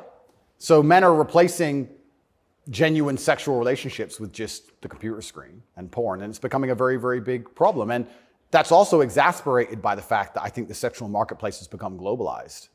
This is the thing I say to young men. A lot of men come to me with problems, and my only answer to them is masculine excellence. I say that in the world we live in today, being a normal man or below normal is going to be terrible. You have to be an exceptional man because the sexual marketplace, especially, even if you just want to find a wife, is globalized. If you, in 1955, if you met the hot girl in the Nebraskan town, she was the hot girl in the Nebraskan town. If you meet her today, she's being offered to go to Courchevel and go skiing in France, and she's being offered to fly to Dubai. And there's millionaires who can just fly her anywhere and give her anything she wants. And who are you? Right? It's getting harder and harder as a man to even find the most basic human function of reproduction. Even to just find a woman you can reproduce with, it's becoming more and more difficult. You also couple that with the fact that they've destroyed morality in women also. So when you destroy the morality in men and you destroy how a man should act, and then you destroy how a woman should act, you're both going in the opposite direction. Most women out there are very happy to share a man who's just rich and famous, and they don't care. It's right? So if you're the normal guy, there's this rich famous guy with 30 girls. That's 29 dudes who are lonely, and they end up watching porn. And if you have a porn addiction or you have a problem with porn, you have a problem with yourself, because I guarantee if you were the kind of man you're supposed to be, you would have no time for that, and you wouldn't need it. I can confirm that's absolutely and utterly the case. Yeah. So the fact you even need porn shows there's a problem with you as a man, because if you were the kind of man you could be, and I genuinely believe that any man can become anything, then you'd have unlimited sexual options and you would have no interest in that. And I do want to make this clear to the world, because there's a bit of a misconception about my story. My father was in the military and then he left to become a professional chess player. He was a traveling chess player. You don't make money with that. My mother and father broke up at age 9. We moved to England purely because you get more help from the state. I was raised on welfare in Marsh Farm, which is the worst area of the worst town, Luton, with the highest crime rate. I went to a school with a 4% pass rate, single mother household effectively. Started from absolutely nothing, became a kickboxing world champion. Your mother was English? English, correct. So I started at the absolute lowest echelon of life, and I would like to consider myself somewhere near the top now. I've been through absolutely every stage. So when I say to men, you can become anything you want, and my answer to you is masculine excellence, there's no other answer. I can't tell you how to rig the game and cheat the game. If we're all racing a race and I have a Ferrari and you have a Nissan, I mean, sure, you can get a bit better at driving, but you're probably going to lose. You have to get a better character to play this game of life. So that's why I preach masculine excellence, because for many of the world's problems today, porn, sexual access, being respected by your peers, making sure that your wife's going to stay with you after the children are born for a very long time, that's right, being happy, anything, it all comes down to who you are as a man. The only answer is masculine excellence. There's nothing you can do besides hard work, accept the trauma and pain and suffering, and work harder than everyone else around you worked. And that's why porn's a problem. So I will genuinely say to any man out there who finds himself loading up that website, go take a look in the mirror and realize why no one wants to fuck you. Fair. No, and I said this to guys before, if you were a girl with all the choices she has, would you choose you? Think about it. And if you're honest with yourself, a lot of these guys, if they look in the mirror and go, you know what? No, I wouldn't choose me. Work out why and do something about it. Absolute and utter self-accountability. This is something that's also missing. I take accountability for everything in my life. Even going to jail, although it was unfair, although it's a matrix attack, although it's garbage, it was my fault. I sat there and go, what did I do wrong? How can I learn from this? Where is my part to play in this? What did I do? Because my actions are what I have the most control over. I have self-accountability for everything. If a woman doesn't want to sleep with me, I don't sit and say, women are this way, society's that way. I just sit and say, okay, why? What can I change? So any man who's loading up porn needs to go have a long conversation in the mirror and realize that he's not desirable or as desirable as he should be or could be. I come from absolutely nothing. I'm mixed race. My father was black and my mother's white. So statistically, mixed race, single mother household, bad area. I ticked every box to end up in jail. I ended up in jail for the wrong reasons. I guess you fulfilled your destiny. Can't escape statistics. I ticked every box to be a delinquent, and I refused to be one. I absolutely not refused to be a delinquent. I said, no, that's not who I want to be. I want to be a superhero. And I know the only way to be a superhero is to, 1, suffer, like Batman did, his parents died, and 2, work hard. What does your mother think? My mother's exceptionally proud of me. She still worries because mothers worry. But even when we were in jail, she said, well, I know you're both strong. So, like, she knows she has men. She knows she has, That's pretty great. Yeah, of course. And I think that's what, I believe especially also, I think a man has a duty to his last name. I think we carry the last name. We have a duty to our last name. I am a Tate. I am my father's son. The reason my father is discussed so heavily is because of my monumental success. I keep him alive via my success. I would love to think my son does the same thing. They will talk about my son in a way where they're so interested in his life path that I must be discussed by extension, and then I live forever. So I have a duty to Tate. I have a duty to my last name. I must perform. And this is what I said to my mother on the phone. I'm a Tate. It's fine. Oh, but the conditions are bad. Yeah. That's life. And even as a man today, you're waking up, you want to load up a porn website. You should have respect for your last name, and you should sit and say, is this who I am? Is this what I do? A lot of this comes down to the things we discussed at the very beginning. Self-respect, honor, dignity. Well, you have no dignity? Well, I have too much dignity for that shit. And a lot of these men have no dignity, no self-respect, and it's all an extension. It extends of why they're never going to be who they could be, and also what they do to cope with that. And yeah, porn is a coping mechanism. What do you think of women? I think women are some of the most powerful people on the planet, firstly. A lot of the conversations we're having, most people don't understand that women are the gatekeepers, and women are the ultimate judges. Women are the ultimate judges, especially of sexual access, right? So when I say that maybe 40% of the letters I got in jail were from women, just love letters. Perfume on them and kiss marks. And the traditional masculine role is still respected and loved by so many women. If you were to ask the average woman on the street who hasn't lost her mind, what she wants in a man. She would like to be financially provided for, physically protected. I love women. I think they are the most powerful and precious things on the planet. They give life. But I believe that when you love a woman, you should want to protect her and provide for her and take care of her. I don't believe you love a woman by wanting to do everything she says and cucking to her. I don't believe that because I love women, I should have no standards on what I expect in a woman. I don't think loving women is sitting there going, a woman can do whatever she wants to me and I put up with it. I don't think that's loving women at all. I think loving women is saying, I'm going to be the best man I can be. And the only way I'm going to be a good man is with a degree of standard. And I'm going to be the best man I can be for you. And when I say these things, I get attacked for being a misogynist. Because Well, how is that? I think misogynist means someone who hates women. Correct, because I have conversations with women who are, let's say I've done some podcasts with women who are very promiscuous. And I've explained to them that since the dawn of human time, in every single society across the planet, promiscuity in females has been frowned upon. Yes, that's true. It hasn't been frowned upon in men, but it has been in women. I explained In a big way. In a big way. In many parts of the world to this day, you can't get married if you're not a virgin. I'm not saying all women should be virgins. I was explaining to her that female promiscuity has always been hated. In every holy book, it's disliked. You've bought into this new thing for the last 10 years, and you seem to think it's empowering. And I would argue that it's not empowering. And I sat there and had a conversation with this promiscuous woman, and I said to her that she is doing herself a disservice, and she's dishonoring herself, and she's never going to be happy or fulfilled jumping from bed to bed. And I was told that this makes me misogynistic because women are empowered and they can make whatever choices they want, and I'm insecure to believe that a woman who slept with 300 men is somehow changed mentally and her ability to bond and love a man has been affected by that. But it is. That's true.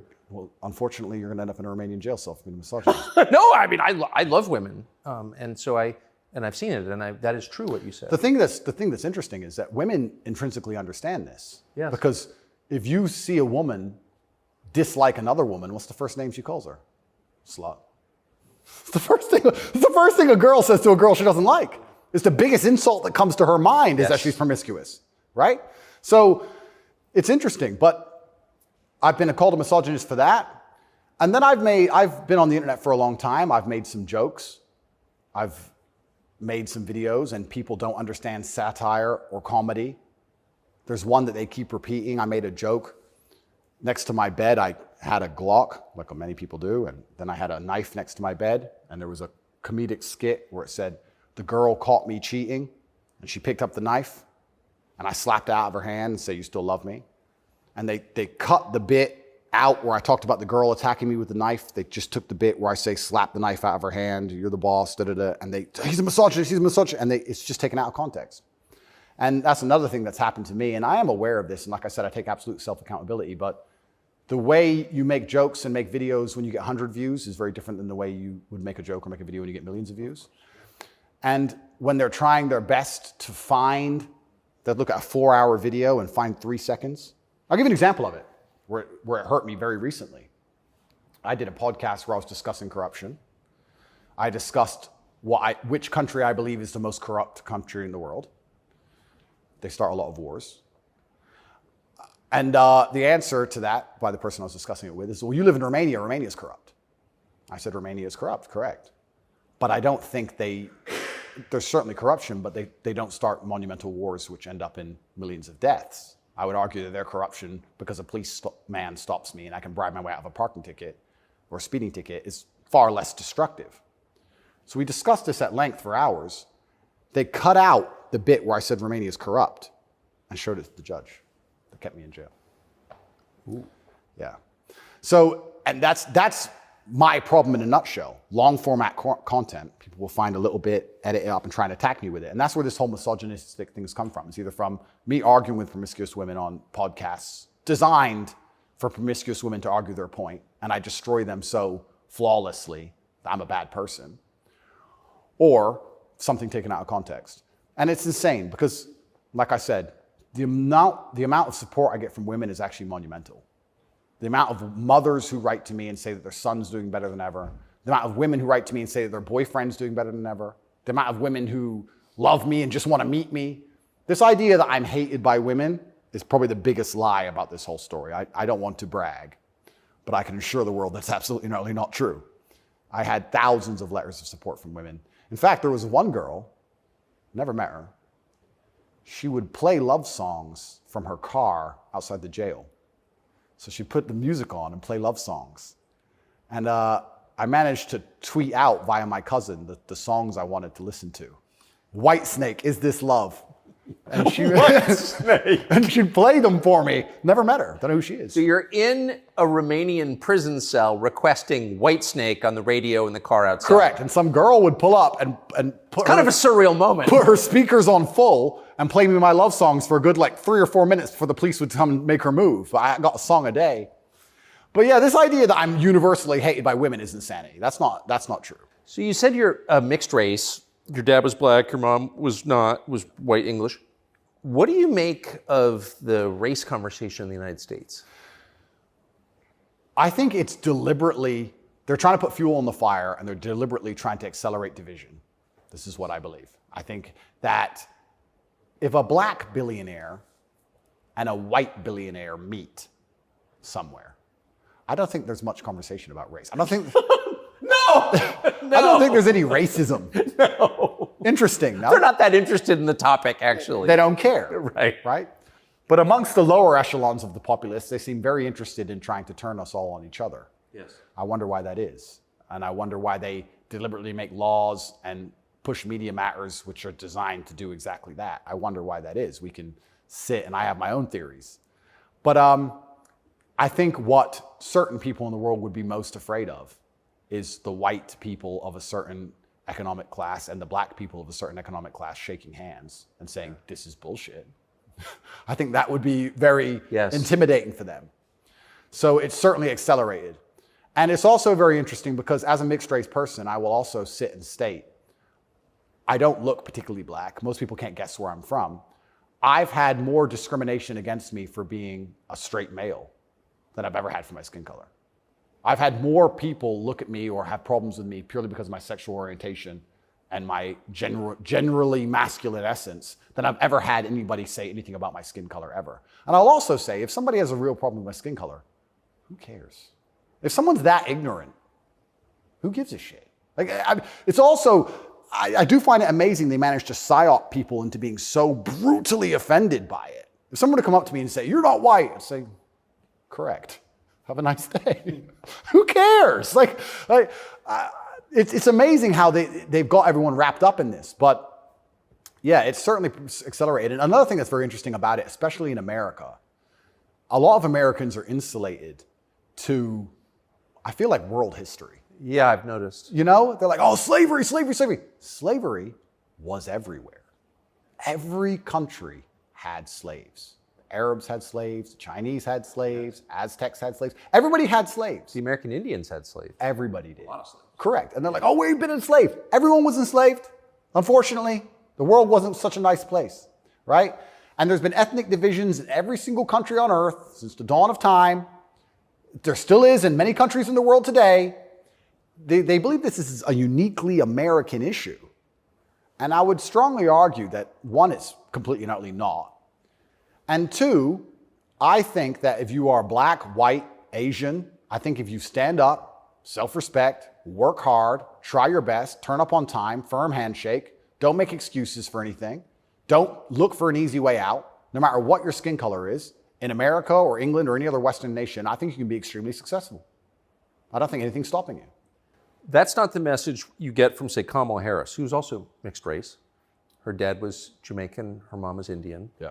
But race is really at the center of her identity and her politics. What do you make of, say, Kamala Harris? Well, let's look at why they purport the idea that depression is so powerful and that you can just catch it from the sky and now you're permanently depressed no matter what happens to you and there's nothing you can do about it and you can't improve your life and you can't be a better person, right? It's that self-limiting belief. I think by also pushing this racism argument, it's also very much the same thing. I think if you adopt that mindset, if you wake up and you're a particular color, you're purple, and you believe purple people can't make it, what's your chance of making it? Zero. Yeah. Right? So that's what's so destructive about it. This is what I'll even argue when I argue this point with people and they try and say, oh, but this happens, and they pull out these statistics and all this garbage from the Matrix. I say, listen, even if the world's racist against purple people, the best thing you can do is be such an exceptional purple person that they need you they need you. The only answer is hard work. The only answer is self-accountability, masculine essence, honor, dignity, making your ancestors proud of you because you hold the same last name as them. The answer is the same regardless anyway. But when people like Kamala are pushing this racism agenda, they're trying to say to people effectively, you'll never be anything, and you don't stand a chance of ever being anything. And I think that that makes people who aren't anything feel a little bit better about themselves. It's cope. And that's the only fans she has left, are losers who she's told it's okay to be a loser because there's no way you could have not been a loser. And I will argue you could have been something a lot more than that. And you shouldn't listen to anybody who tells you not going to be a loser. If someone were to come to me and say, Andrew, you're mixed race, you're from a single mother household, you're never going to be rich. I'll say, watch me. I don't believe you. I don't believe you. Who are you? So everything she's saying is one, wrong. Two, it's destructive to believe in. Three, I think it's her last hope at having any kind of fan at all because she's largely incompetent. I don't think I've ever heard her put a compendious, coherent sentence together. And perhaps also, maybe that's the reason why she leans so heavily on race, because she's not impressive or competent. So she can say, oh, but I'm this color and I did it, instead of actually talking about how good of a job she's doing. Because if you have to discuss that part of her career or that part of her current life path, I think she'd be in a lot of trouble. I want to show you video of Joe Biden's challenger for the Democratic primary, Robert F. Kennedy Jr.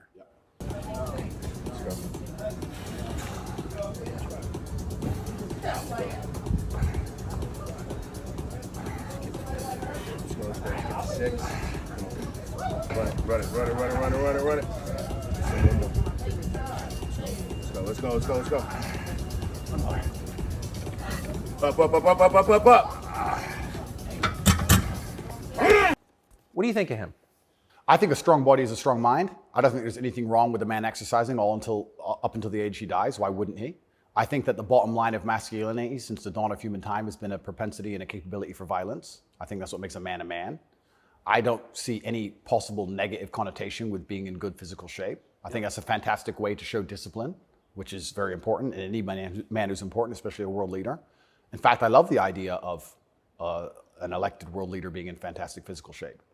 I think it shows that they're a motivated, disciplined person, and I have a lot of respect for him for that. And I think that in the military, we make it mandatory, right, to be in fantastic physical condition. Yes. So why wouldn't we have it mandatory for people who are in charge of the entire world? I think it's fantastic. The President of the United States seems to be failing physically. As you look back at the country whose passport you hold, at the president, what's your reaction?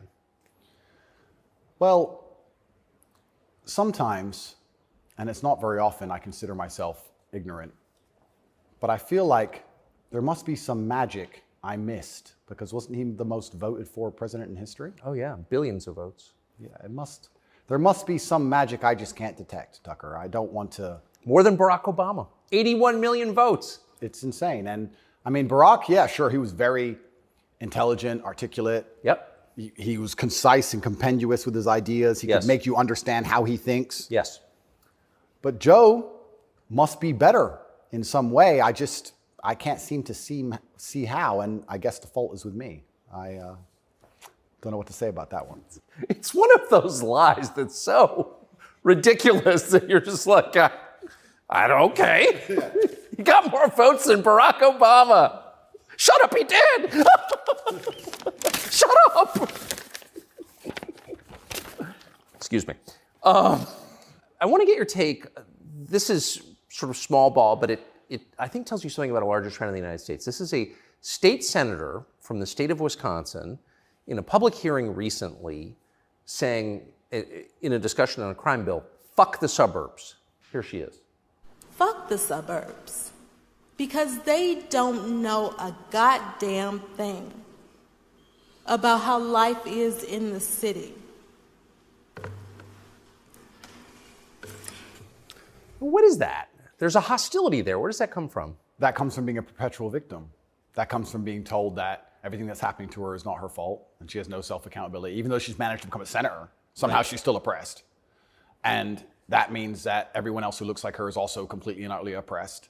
And anybody who has a slightly better life in any way is, by extension, a bad person because they weren't oppressed. Yes. And that's where the hate comes from. The division's put there by these mindsets which are being purported by the people in charge of the world, convincing you that you have no control at all over your own life.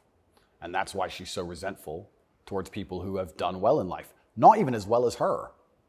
Right. I would also argue, perhaps I'm incorrect, that she probably lives in a suburb. Of course she does. So she's a hypocrite on top of that. Yeah. But hypocrites are, the fantastic thing about being a hypocrite is if you're a hypocrite with a little bit of power or influence, you're allowed to be a hypocrite because you're spreading information on the larger problem. In fact, this is actually interesting. One of my funnest things, I'm going to announce this here on your show for everyone to know, this is a world exclusive. I want to become a climate change activist. Because when I was younger, people would say, what do you want to be when you grow up? Do you want to be a fireman? Do you want to be Batman, et cetera? And I wasn't sure what would really make me happy. But now I'm ultra wealthy and I fly around on private jets all the time. I think that now is the time for me to become one of those hypocritical climate change activists. 100%. It's going to be super fun. Well, as your carbon footprint grows, your concern about carbon footprints grows. Absolutely. Eat the bugs. Sell your car. How dare you eat meat? On my jet, of course, I have meat, but I'm allowed to be a hypocrite because I'm spreading awareness for the overall problem. It's for the greater good. It's for the greater good. I have to get to the climate change activist meetings. So, which happened to be in Switzerland, I noticed. of course. So, although I'm flying on, well, before this arrest. They're never in New Jersey. Never. So before this arrest, I was on about 3 or 4 jets a week. But every single time I was flying on my private plane, I was extremely concerned about the carbon footprint. Of course you were. And so I am now a climate change activist. I just want to let the whole world know. Because once you get to a certain level of power of influence, you're absolutely not really allowed to be a complete hypocrite. So you're allowed to live in the suburb and then tell everyone, fuck the suburbs, and pretend that you're oppressed when you're a senator of the most powerful nation on the planet.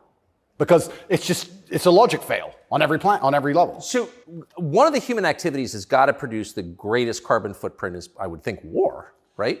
I would think so. Diesel-powered machines, munitions going off. So I was a little bit surprised to see Greta Thunberg with Zelensky this morning. What's interesting to me is this.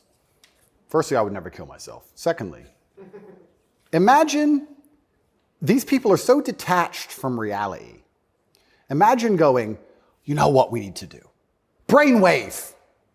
We need to drum up support for this garbage. Let's take the most loved woman, Greta, and the most loved man, Zelensky, and let's make them meet. Think about the PR. Let's bring a camera. And imagine people sitting around a table going, that's going to really make people support this.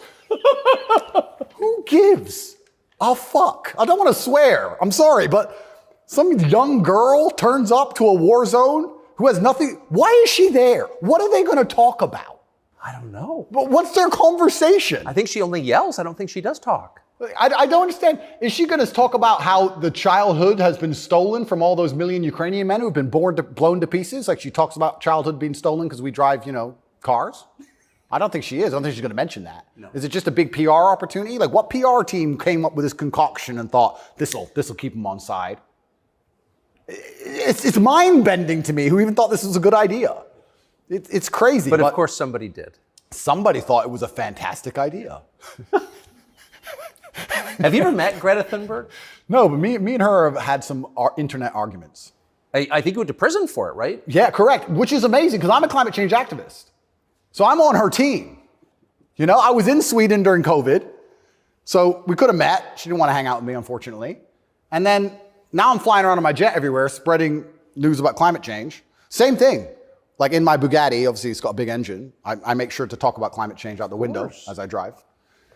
But I'm on her side. She doesn't seem to be very interested. You yell at the serfs as you pass about climate change? Yeah, don't eat meat. Eat the bugs. What's wrong with you people? You don't care about the earth? Like, if you don't start caring about climate change, all those politicians with beachfront property are going to lose their houses. Yes. And they're very concerned about climate change, which is why they bought their houses on the beachfront, so they can be the first to let you know it's coming.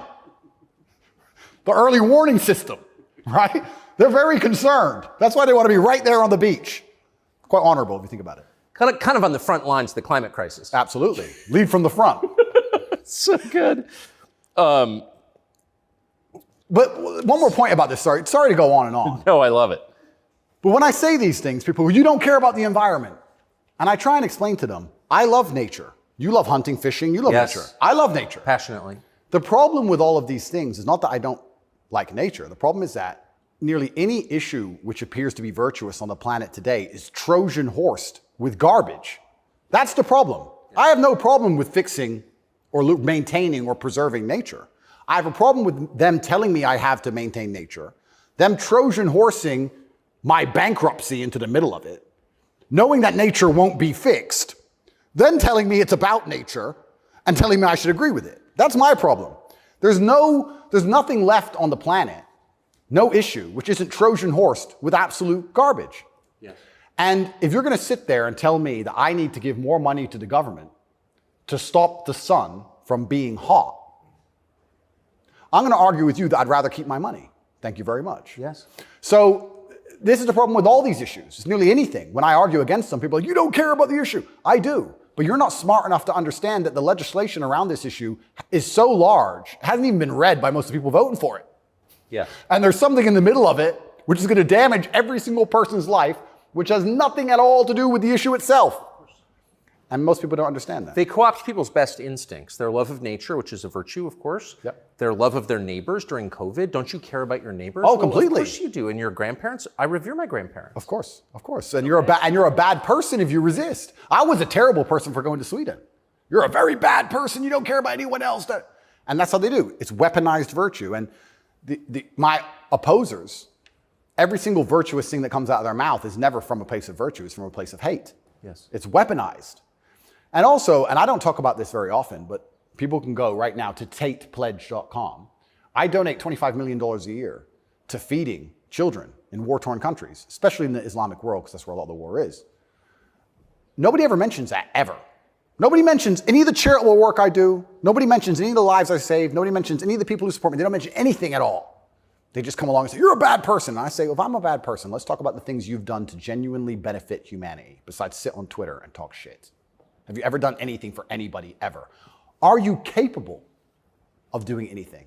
Because the things that make me a bad person, right? You don't like me for my principles and the fact I stand up for myself and the fact I have parameters and I say no, everything you hate about me. Those are the things that allow me to even do good in the world. If I was like you, mush, goo, I couldn't even help anyone. If you had to help someone today, how could you even do it? You're broke and you're lazy and you're stupid. You can't even enlighten anybody. You can just spread hate. How is that helping the world? These people are a net negative, genuinely.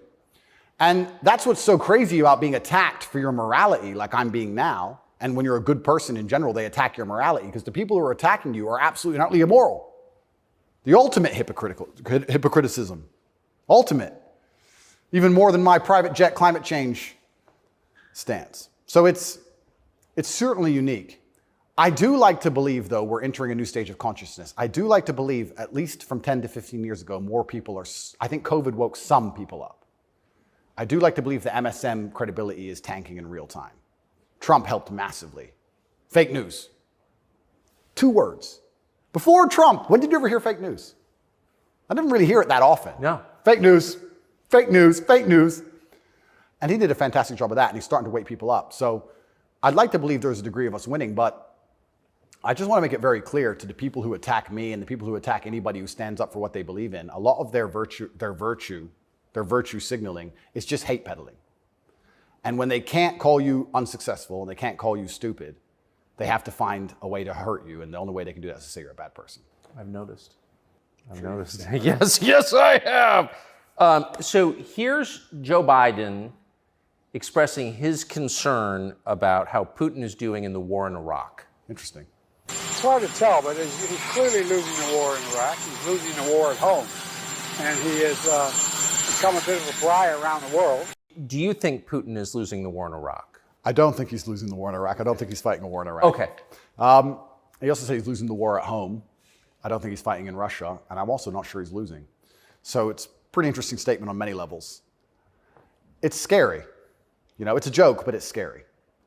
Because I would never kill myself, but I think the reason he was put into office is because he's incompetent. Yes. Because that makes him easy to control and influence. That's what's most scary.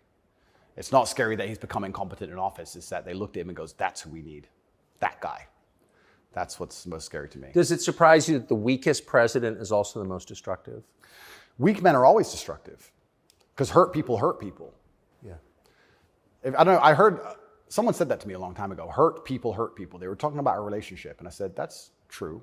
If your heart's been broken, you're probably going to be a bit of an asshole and break someone's heart, hurt people. And then I thought, well, if you're a weak man and you're going through life and you don't have the strength and resilience to resist the trials and tribulations of being a man, and you're constantly hurt by everything, and you're constantly upset and depressed and sad because you're weak, how could you possibly do good? Hurt people, right? To do good, you have to be a good person to begin with, and to be a good person, you're virtuous, and you've gone through a lot of things that made you strong. This is what's mind-bending to me, that the idea that strong men are somehow bad. And it's the ultimate hypocrisy, because as soon as something happens, especially physically, as soon as a liberal is attacked, they call the police. Defund the police! Call the police.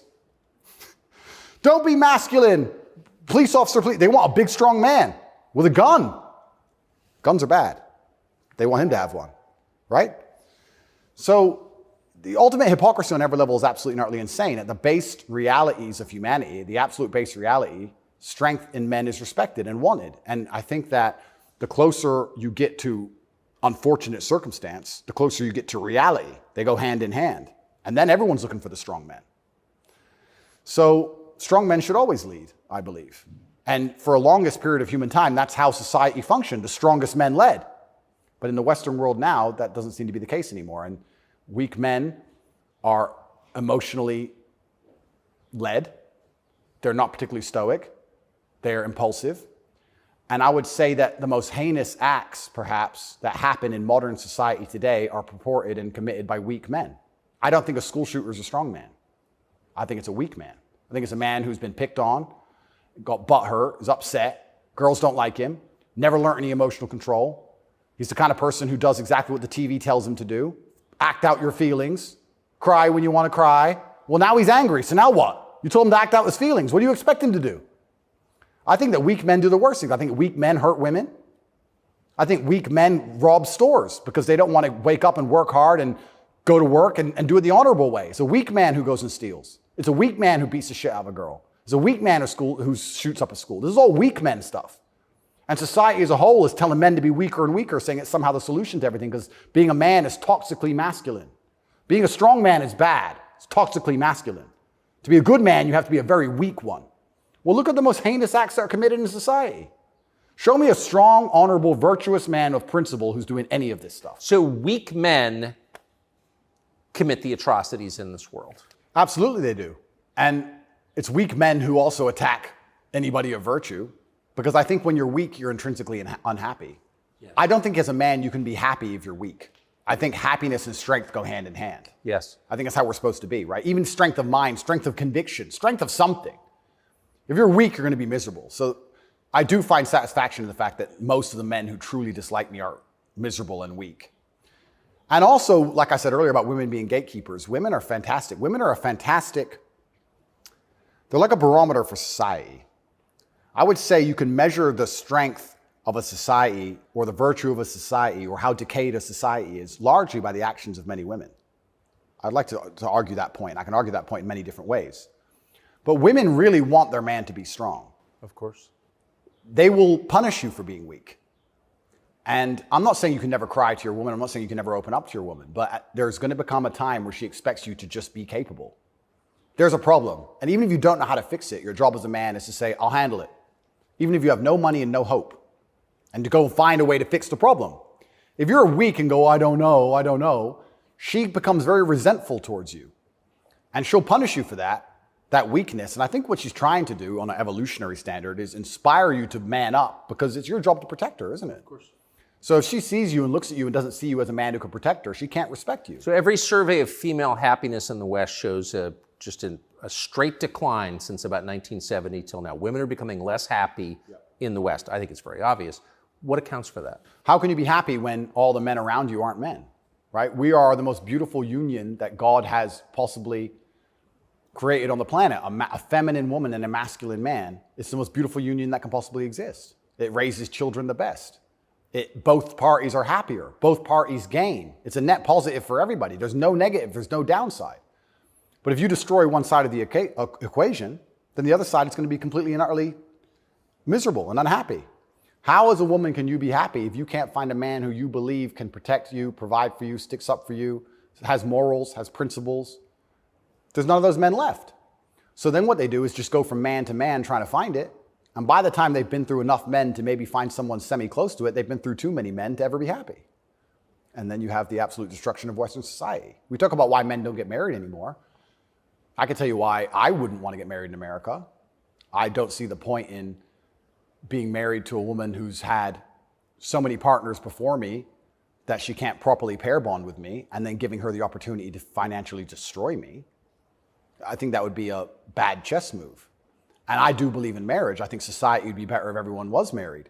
I'm saying that if you're living in an immoral society, being a moral person, if you're not careful about it, you can get wrecked.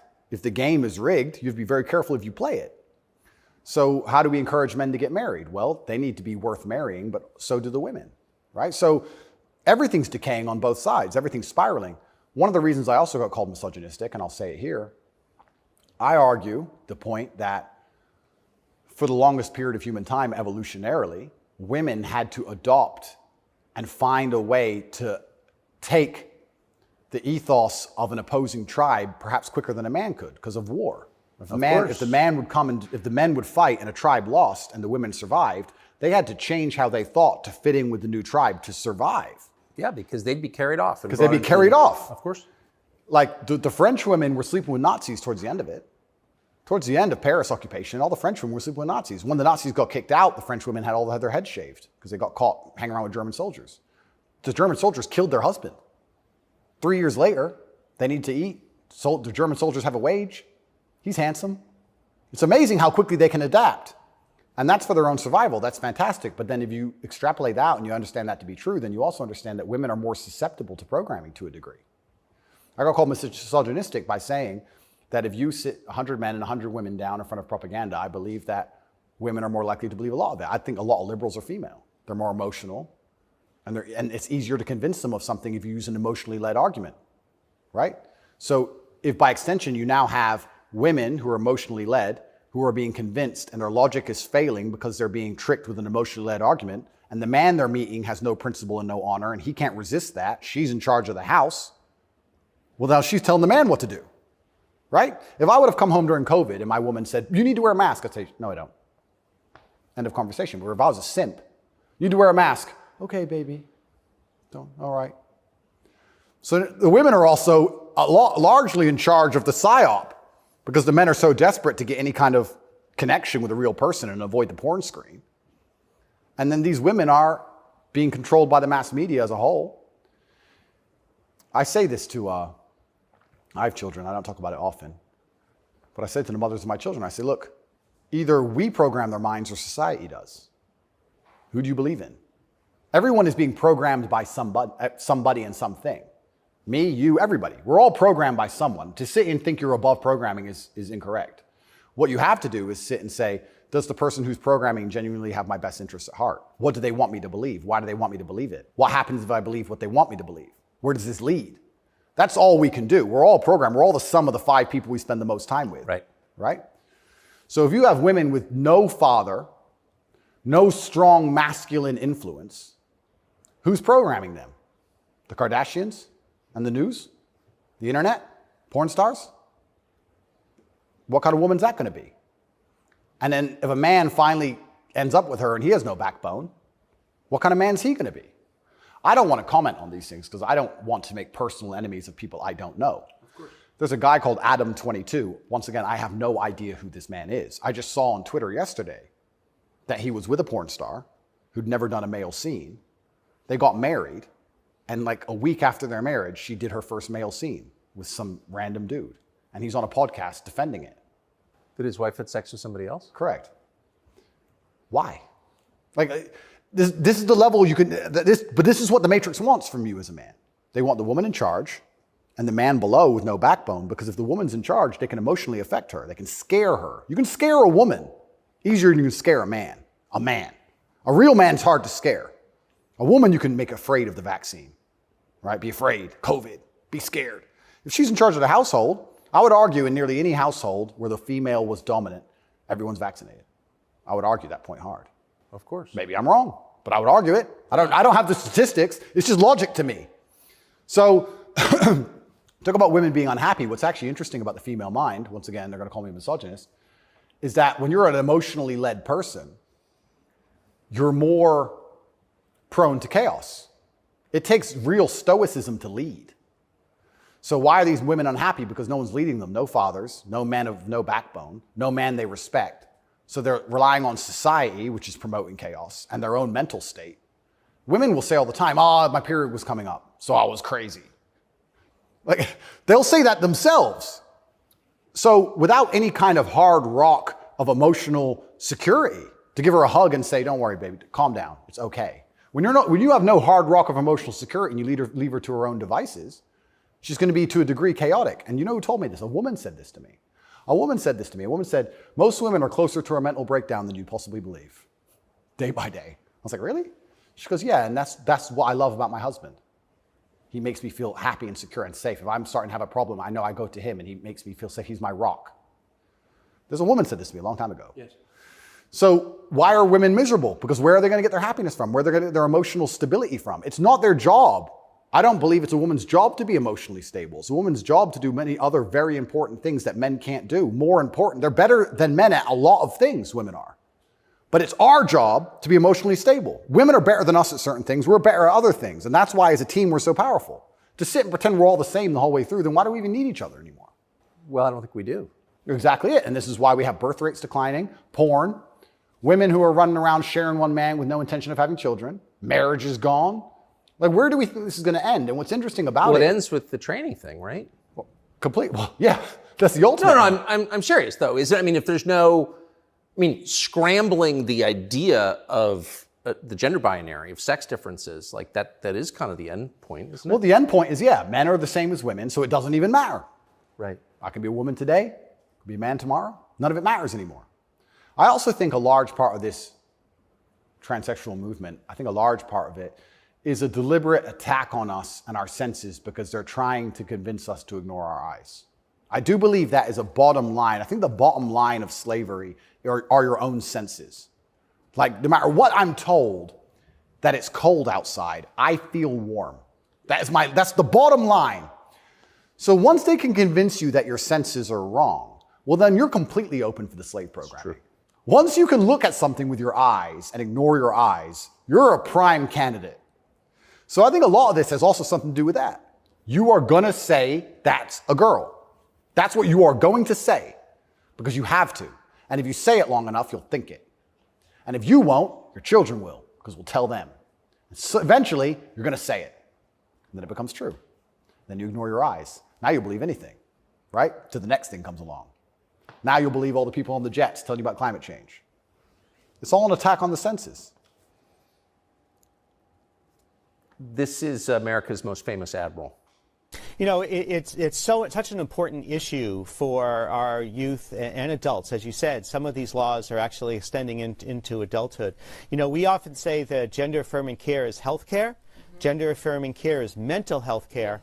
And gender-affirming care is literally suicide prevention care. Would that be your view as well? I 100% agree. It's genuinely, I want to actually genuinely give my heartfelt condolences to any young person who falls for this crap, because you're going to be so miserable for the rest of your life. If you chop off your genitals, take a whole bunch of chemicals as a teenager, you are going to be miserable for the rest of your life. Yes. You're never going to be the person you want to be. You're never going to be accepted as that person. You're never going to feel happy inside. If you fall for this, I genuinely feel sorry for you. Me too.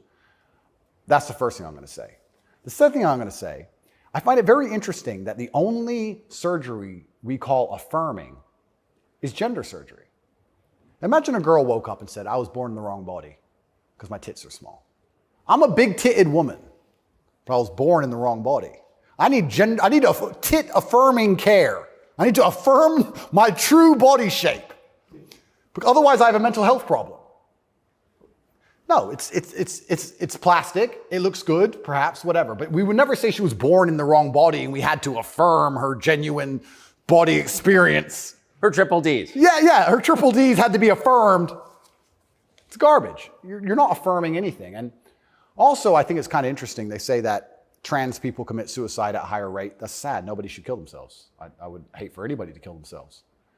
They say that's because they're picked on for being trans.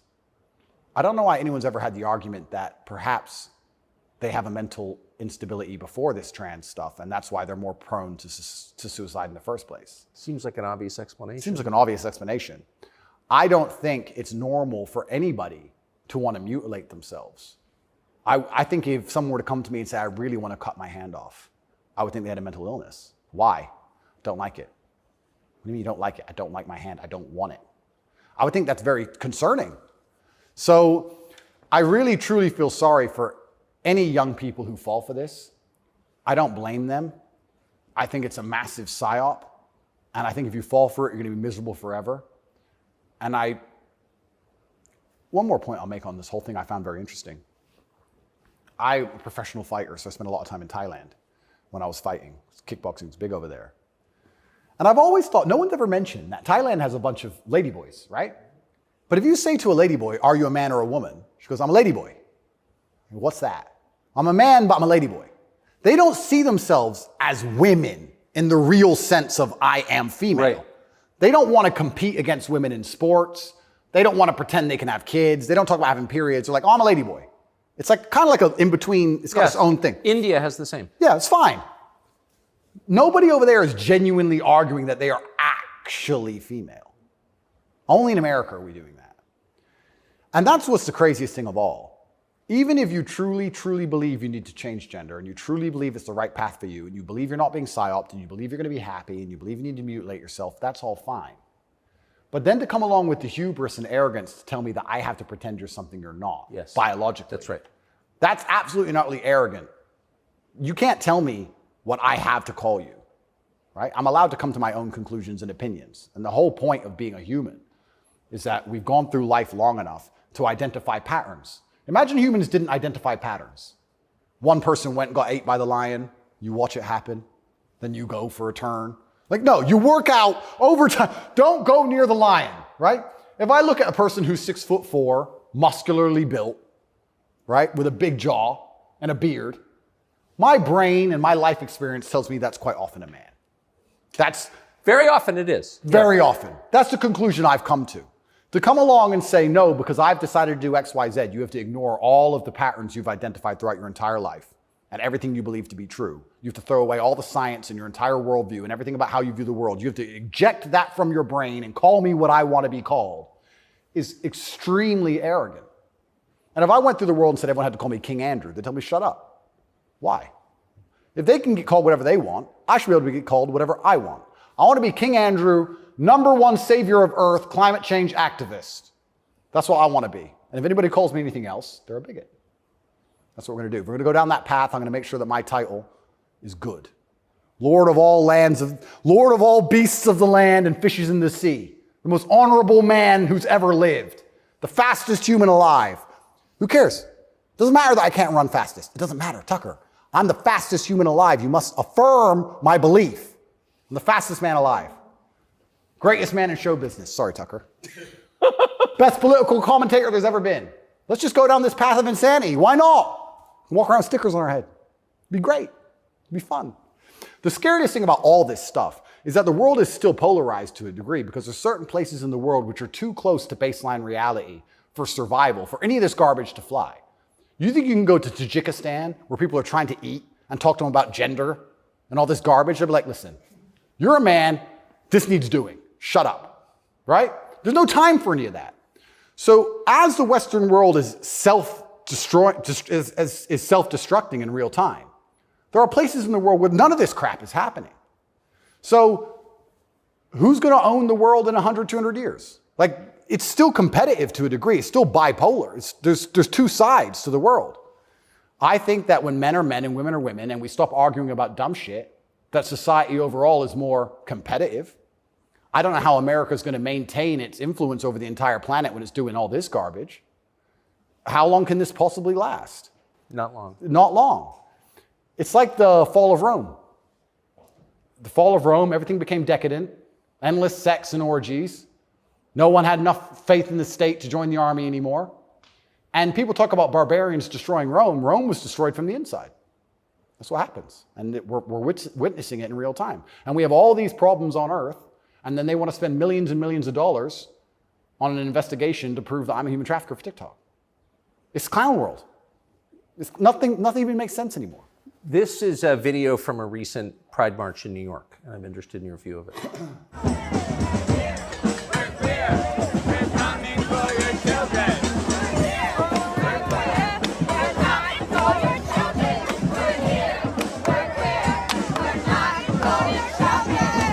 So I have a few points on this. The first point is that it is an unfortunate reality, and I'm not going to be called a bigot. I'm going to talk about the reality that the homosexual community cannot reproduce in and of themselves. So for them to have a community into the future, they do need your children. That's how they think. For there to be a homosexual community in 100 years from now, they need straight people's kids, because only straight people have children. So they're telling the truth. That's the first thing. They mean what they say. The second thing is, I think a lot of this is an attention grab by them. I think they are slightly disappointed in how tolerant many people actually are. I have no problem with gay people. I don't care. I'm gay. Cool. I want to get married. Fine. I'm going to wave my dick in your kid's face. Wait a second. Yeah. They push it to a point where we have to react. And then when we react, they say we're bigoted. Children are innocent, and destruction of innocence is one of the most disgusting things on the face of the planet. It's terrible if a child is killed in a war. It's terrible if a child's mind is warped by any propaganda mechanism. They're innocent. What I don't understand is why, imagine heterosexual men walked around naked saying we're coming for the children. Well, someone gets shot. Absolutely. So why is it when For good reason. Completely. So as soon as there's this sexual orientation, they're completely protected. And I think that the whole point of having children as a whole is to instill them with your worldview. I know if I have children, I want them to be like me. We just talked about my last name and how I want them to honor me into post-death. Then I want them to be a representation of me, which means they should believe in my values and my creeds. Why is a group of people in New York walking around telling me what they're going to teach my kids and what my kids should believe? They're not your kids, they're my kids. Right. And that's what's so scary, because children are impressionable and children are raised by the state and the internet, effectively, which is why they want me off the internet. But they'll let a lot of people stay on the internet that say a lot about a lot of things. I'll argue that if I was transgender, the American embassy would have told Romania they were bigoted and removed me pretty quickly. I would genuinely argue that point. They would say, no, what you're doing is abusive to the LGBT community. He must be removed from jail. Of course, immediately. Immediately. But because I'm straight and heterosexual, it doesn't matter. We're the class that suffers the biggest bigotry that possibly exists in the Western world today. I would actually argue that point. But they're saying this to be deliberately provocative. They're deliberately trying to upset people. They want to upset you so that when you talk against it, they can call you names and call you a bigot. And also they mean what they say. And it's truly scary. I'm obviously a Muslim. I'm Islamic. What most people don't understand about a lot of the Islamic world is that a lot of these things are outlawed, right? But people say, so gay people can't go there. If you go to Dubai, you will see gay people. If a guy wants to be gay and do whatever he wants to do with a full-grown man in his own house, I don't care. And you can tell. You might have a waiter who's gay, whatever, etc. The only reason it's outlawed is not to stop a full-grown man meeting a full-grown man and doing what he decides to do. It's outlawed to prevent it bleeding into society and affecting the culture where the children are affected. That's why it's outlawed. And I'm not saying it should be outlawed in America, but what I'm saying is if you're not going to protect the innocence of children from any ideology, and if the ideology is deliberately targeting children because children are more impressionable and more capable of believing in things which simply aren't true, perhaps a man looking like a woman or vice versa, then that is a dangerous ideology that should be very closely examined. Well, if you're not going to protect children, or if you're going to encourage women to fight your wars, why have a society in the first place? Well, this is another Isn't thing. the whole point of society to protect women and You children? know what's really interesting? I argued this point once. They were talking about how the West is a patriarchy and it's so terrible to be a woman in the West. And I'm like, well, where's better to be a woman then? If it's not the West, please tell me. Pick another country besides America where you'd rather be a woman. It's garbage to begin with, but you're saying, America's a patriarchy and Americans are all misogynistic. And men are so bad and women have been oppressed since the beginning of time. It's always been a patriarchy. If that's true, why don't women fight our wars? Think about it. We can get the women of our country and the women of another country and let them go die in a ditch. And us men can just sit around being patriarchs. Why do we have to go die? Why do we have to go get our legs blown off? No, because we're a patriarchy. Women can go suffer. Or do the women get to stay at home and we go suffer? How is it a patriarchy, right? So that's garbage to begin with.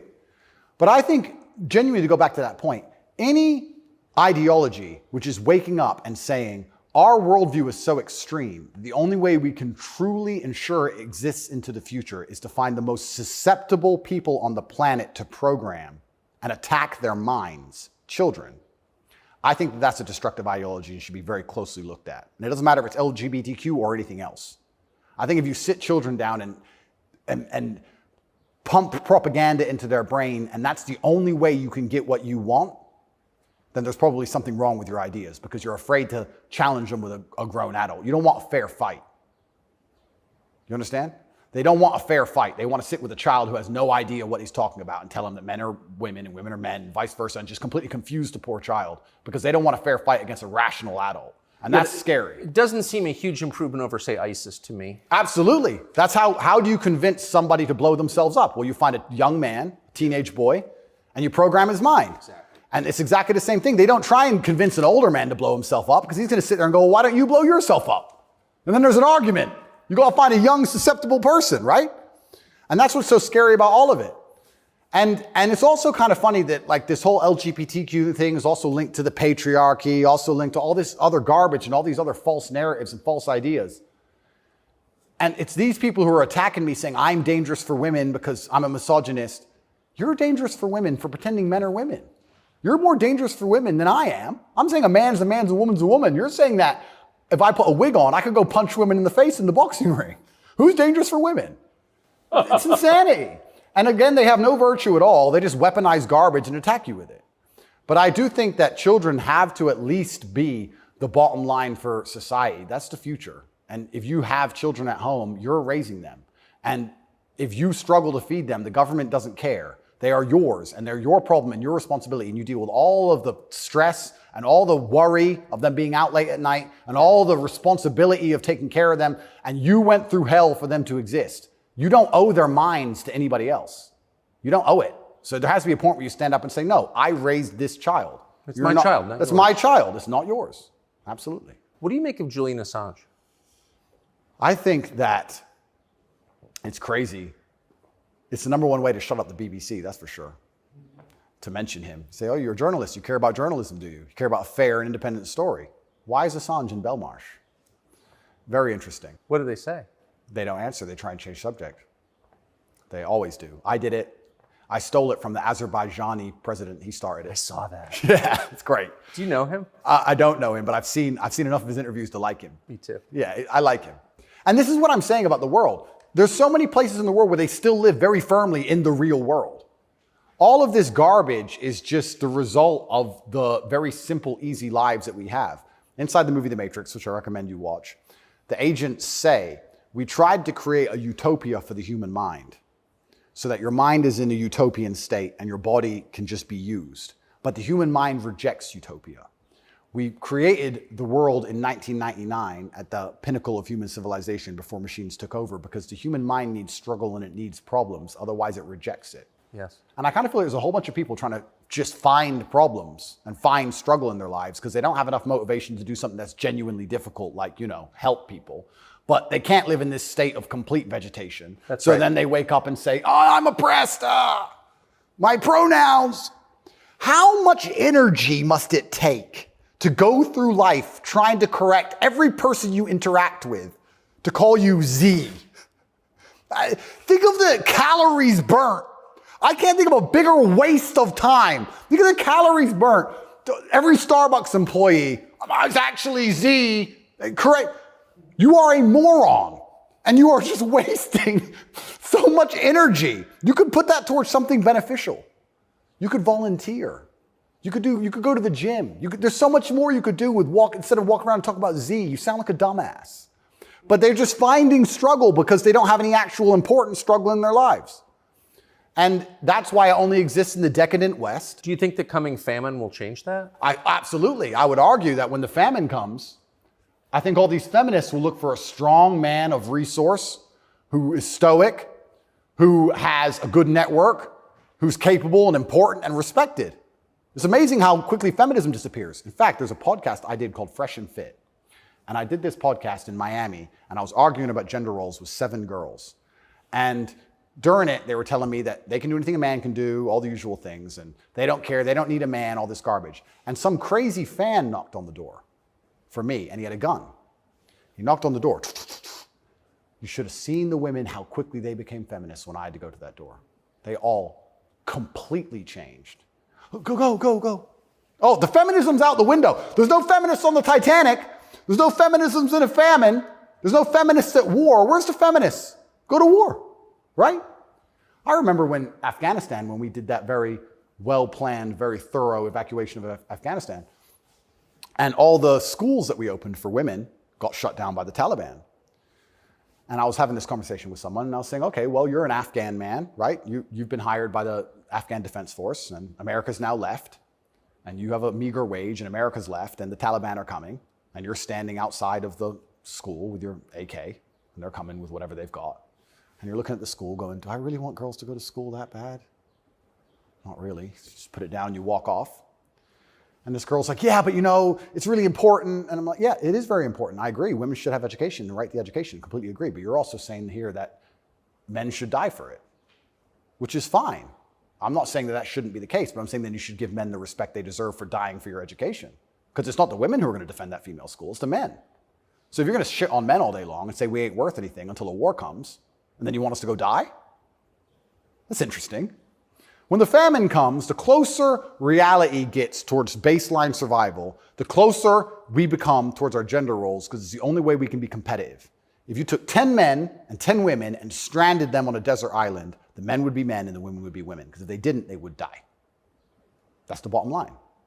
And I think that if you look at history, since the dawn of time, men were masculine, and also men, by and large, were generally ruling the society, not in an oppressive way, but in a protective way. And I think that that means that makes the society most competitive. And my argument for that is that if you name any society since the dawn of human time, men were protecting women, providing for women, and basically in charge of the society. And these are societies that never met. So it can't be an idea that spread. The Ming dynasty and the Aztecs, they're pretty far away. But that's how society was most effective. And when feminists argue with me and say, we need a society run by women, I say, well, that's never, ever happened. And if it has happened, they got destroyed so quickly, they never had a history. We can't even name one. So it's a brand new idea, which I'm not saying is a bad idea. I'm saying if it's a brand new idea, you can't tell me it's going to be better because it's never been tried, ever. So we're going to see. But what happens if it doesn't work with the most powerful nation on earth? Right? So we're feminizing men and women have more and more control and more power, which is fantastic. I'm saying this is untested. Who knows where any of this is leading? And our competitors, America's competitors, are still very firm in their gender roles. So it's certainly an interesting period of history we're about to enter. It's very interesting. What's your view of tobacco? I love tobacco.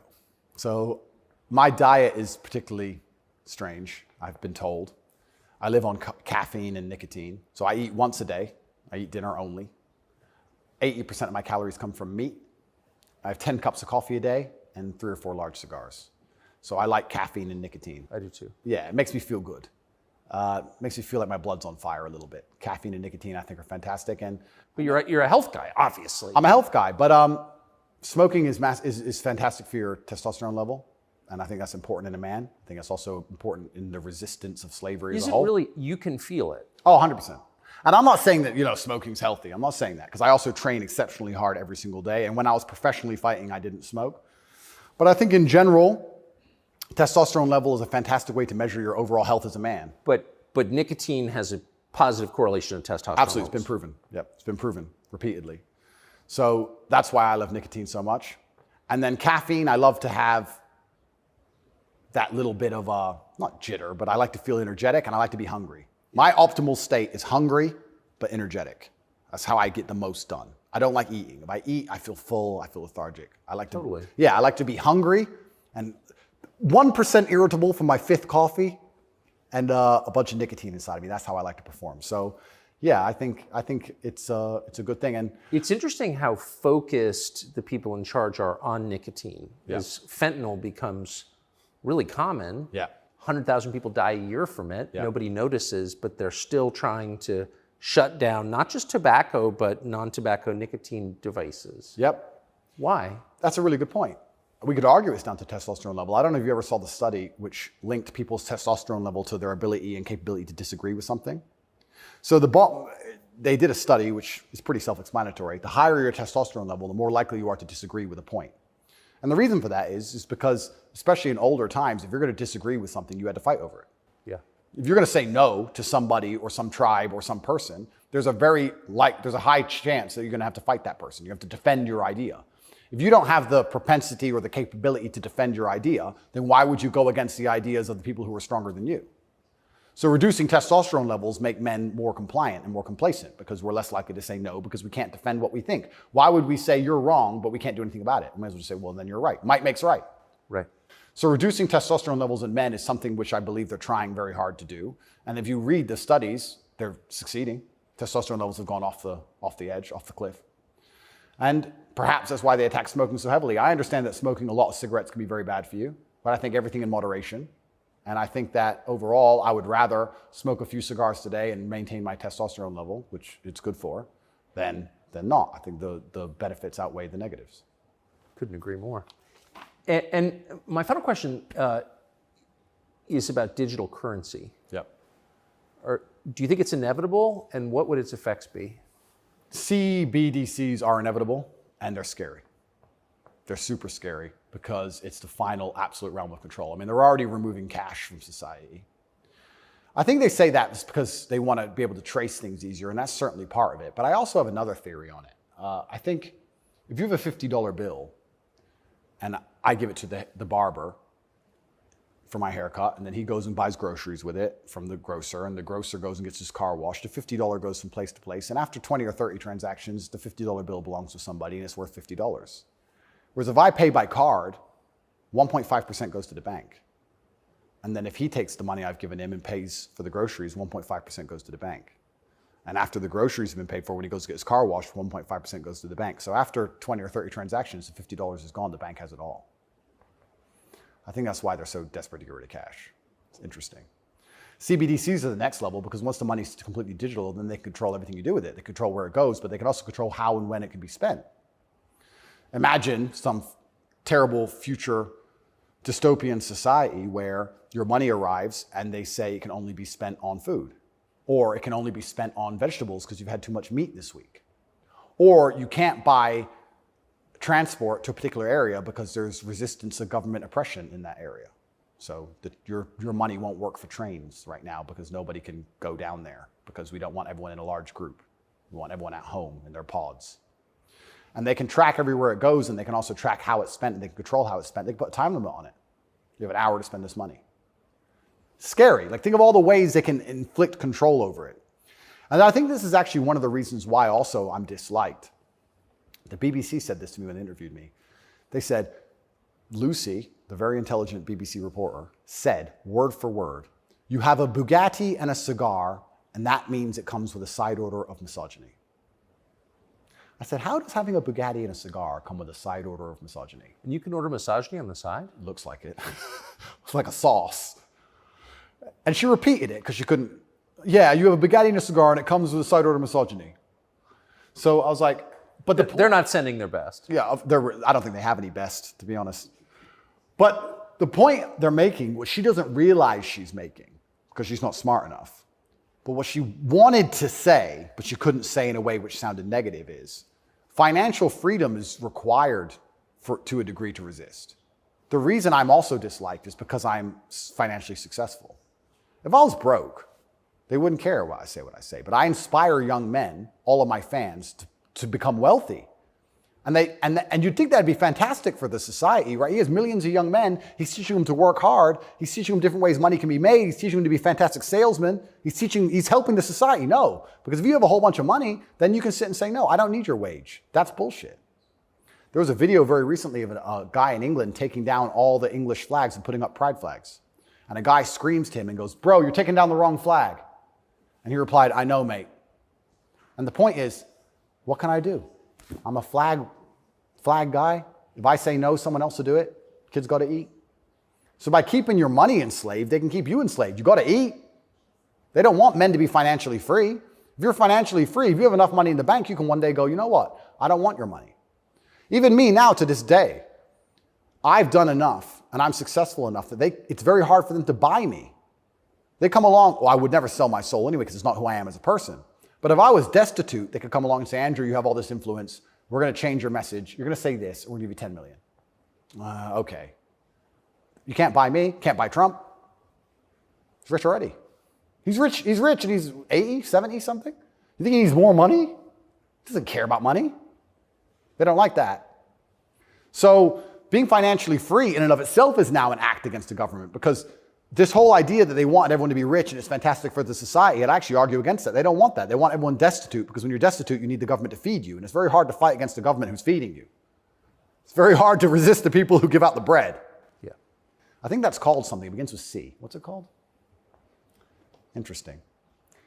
I also heard another interesting theory from a very intelligent person one day, and it was that every government on earth, all of them, in all of their different forms, China, which says it's communist and is capitalist, and all the different in-betweens to the capitalist West, every government on earth is slowly encroaching on trying to become as controlling as powerful as possible. They all want to be as controlling as possible over their citizens.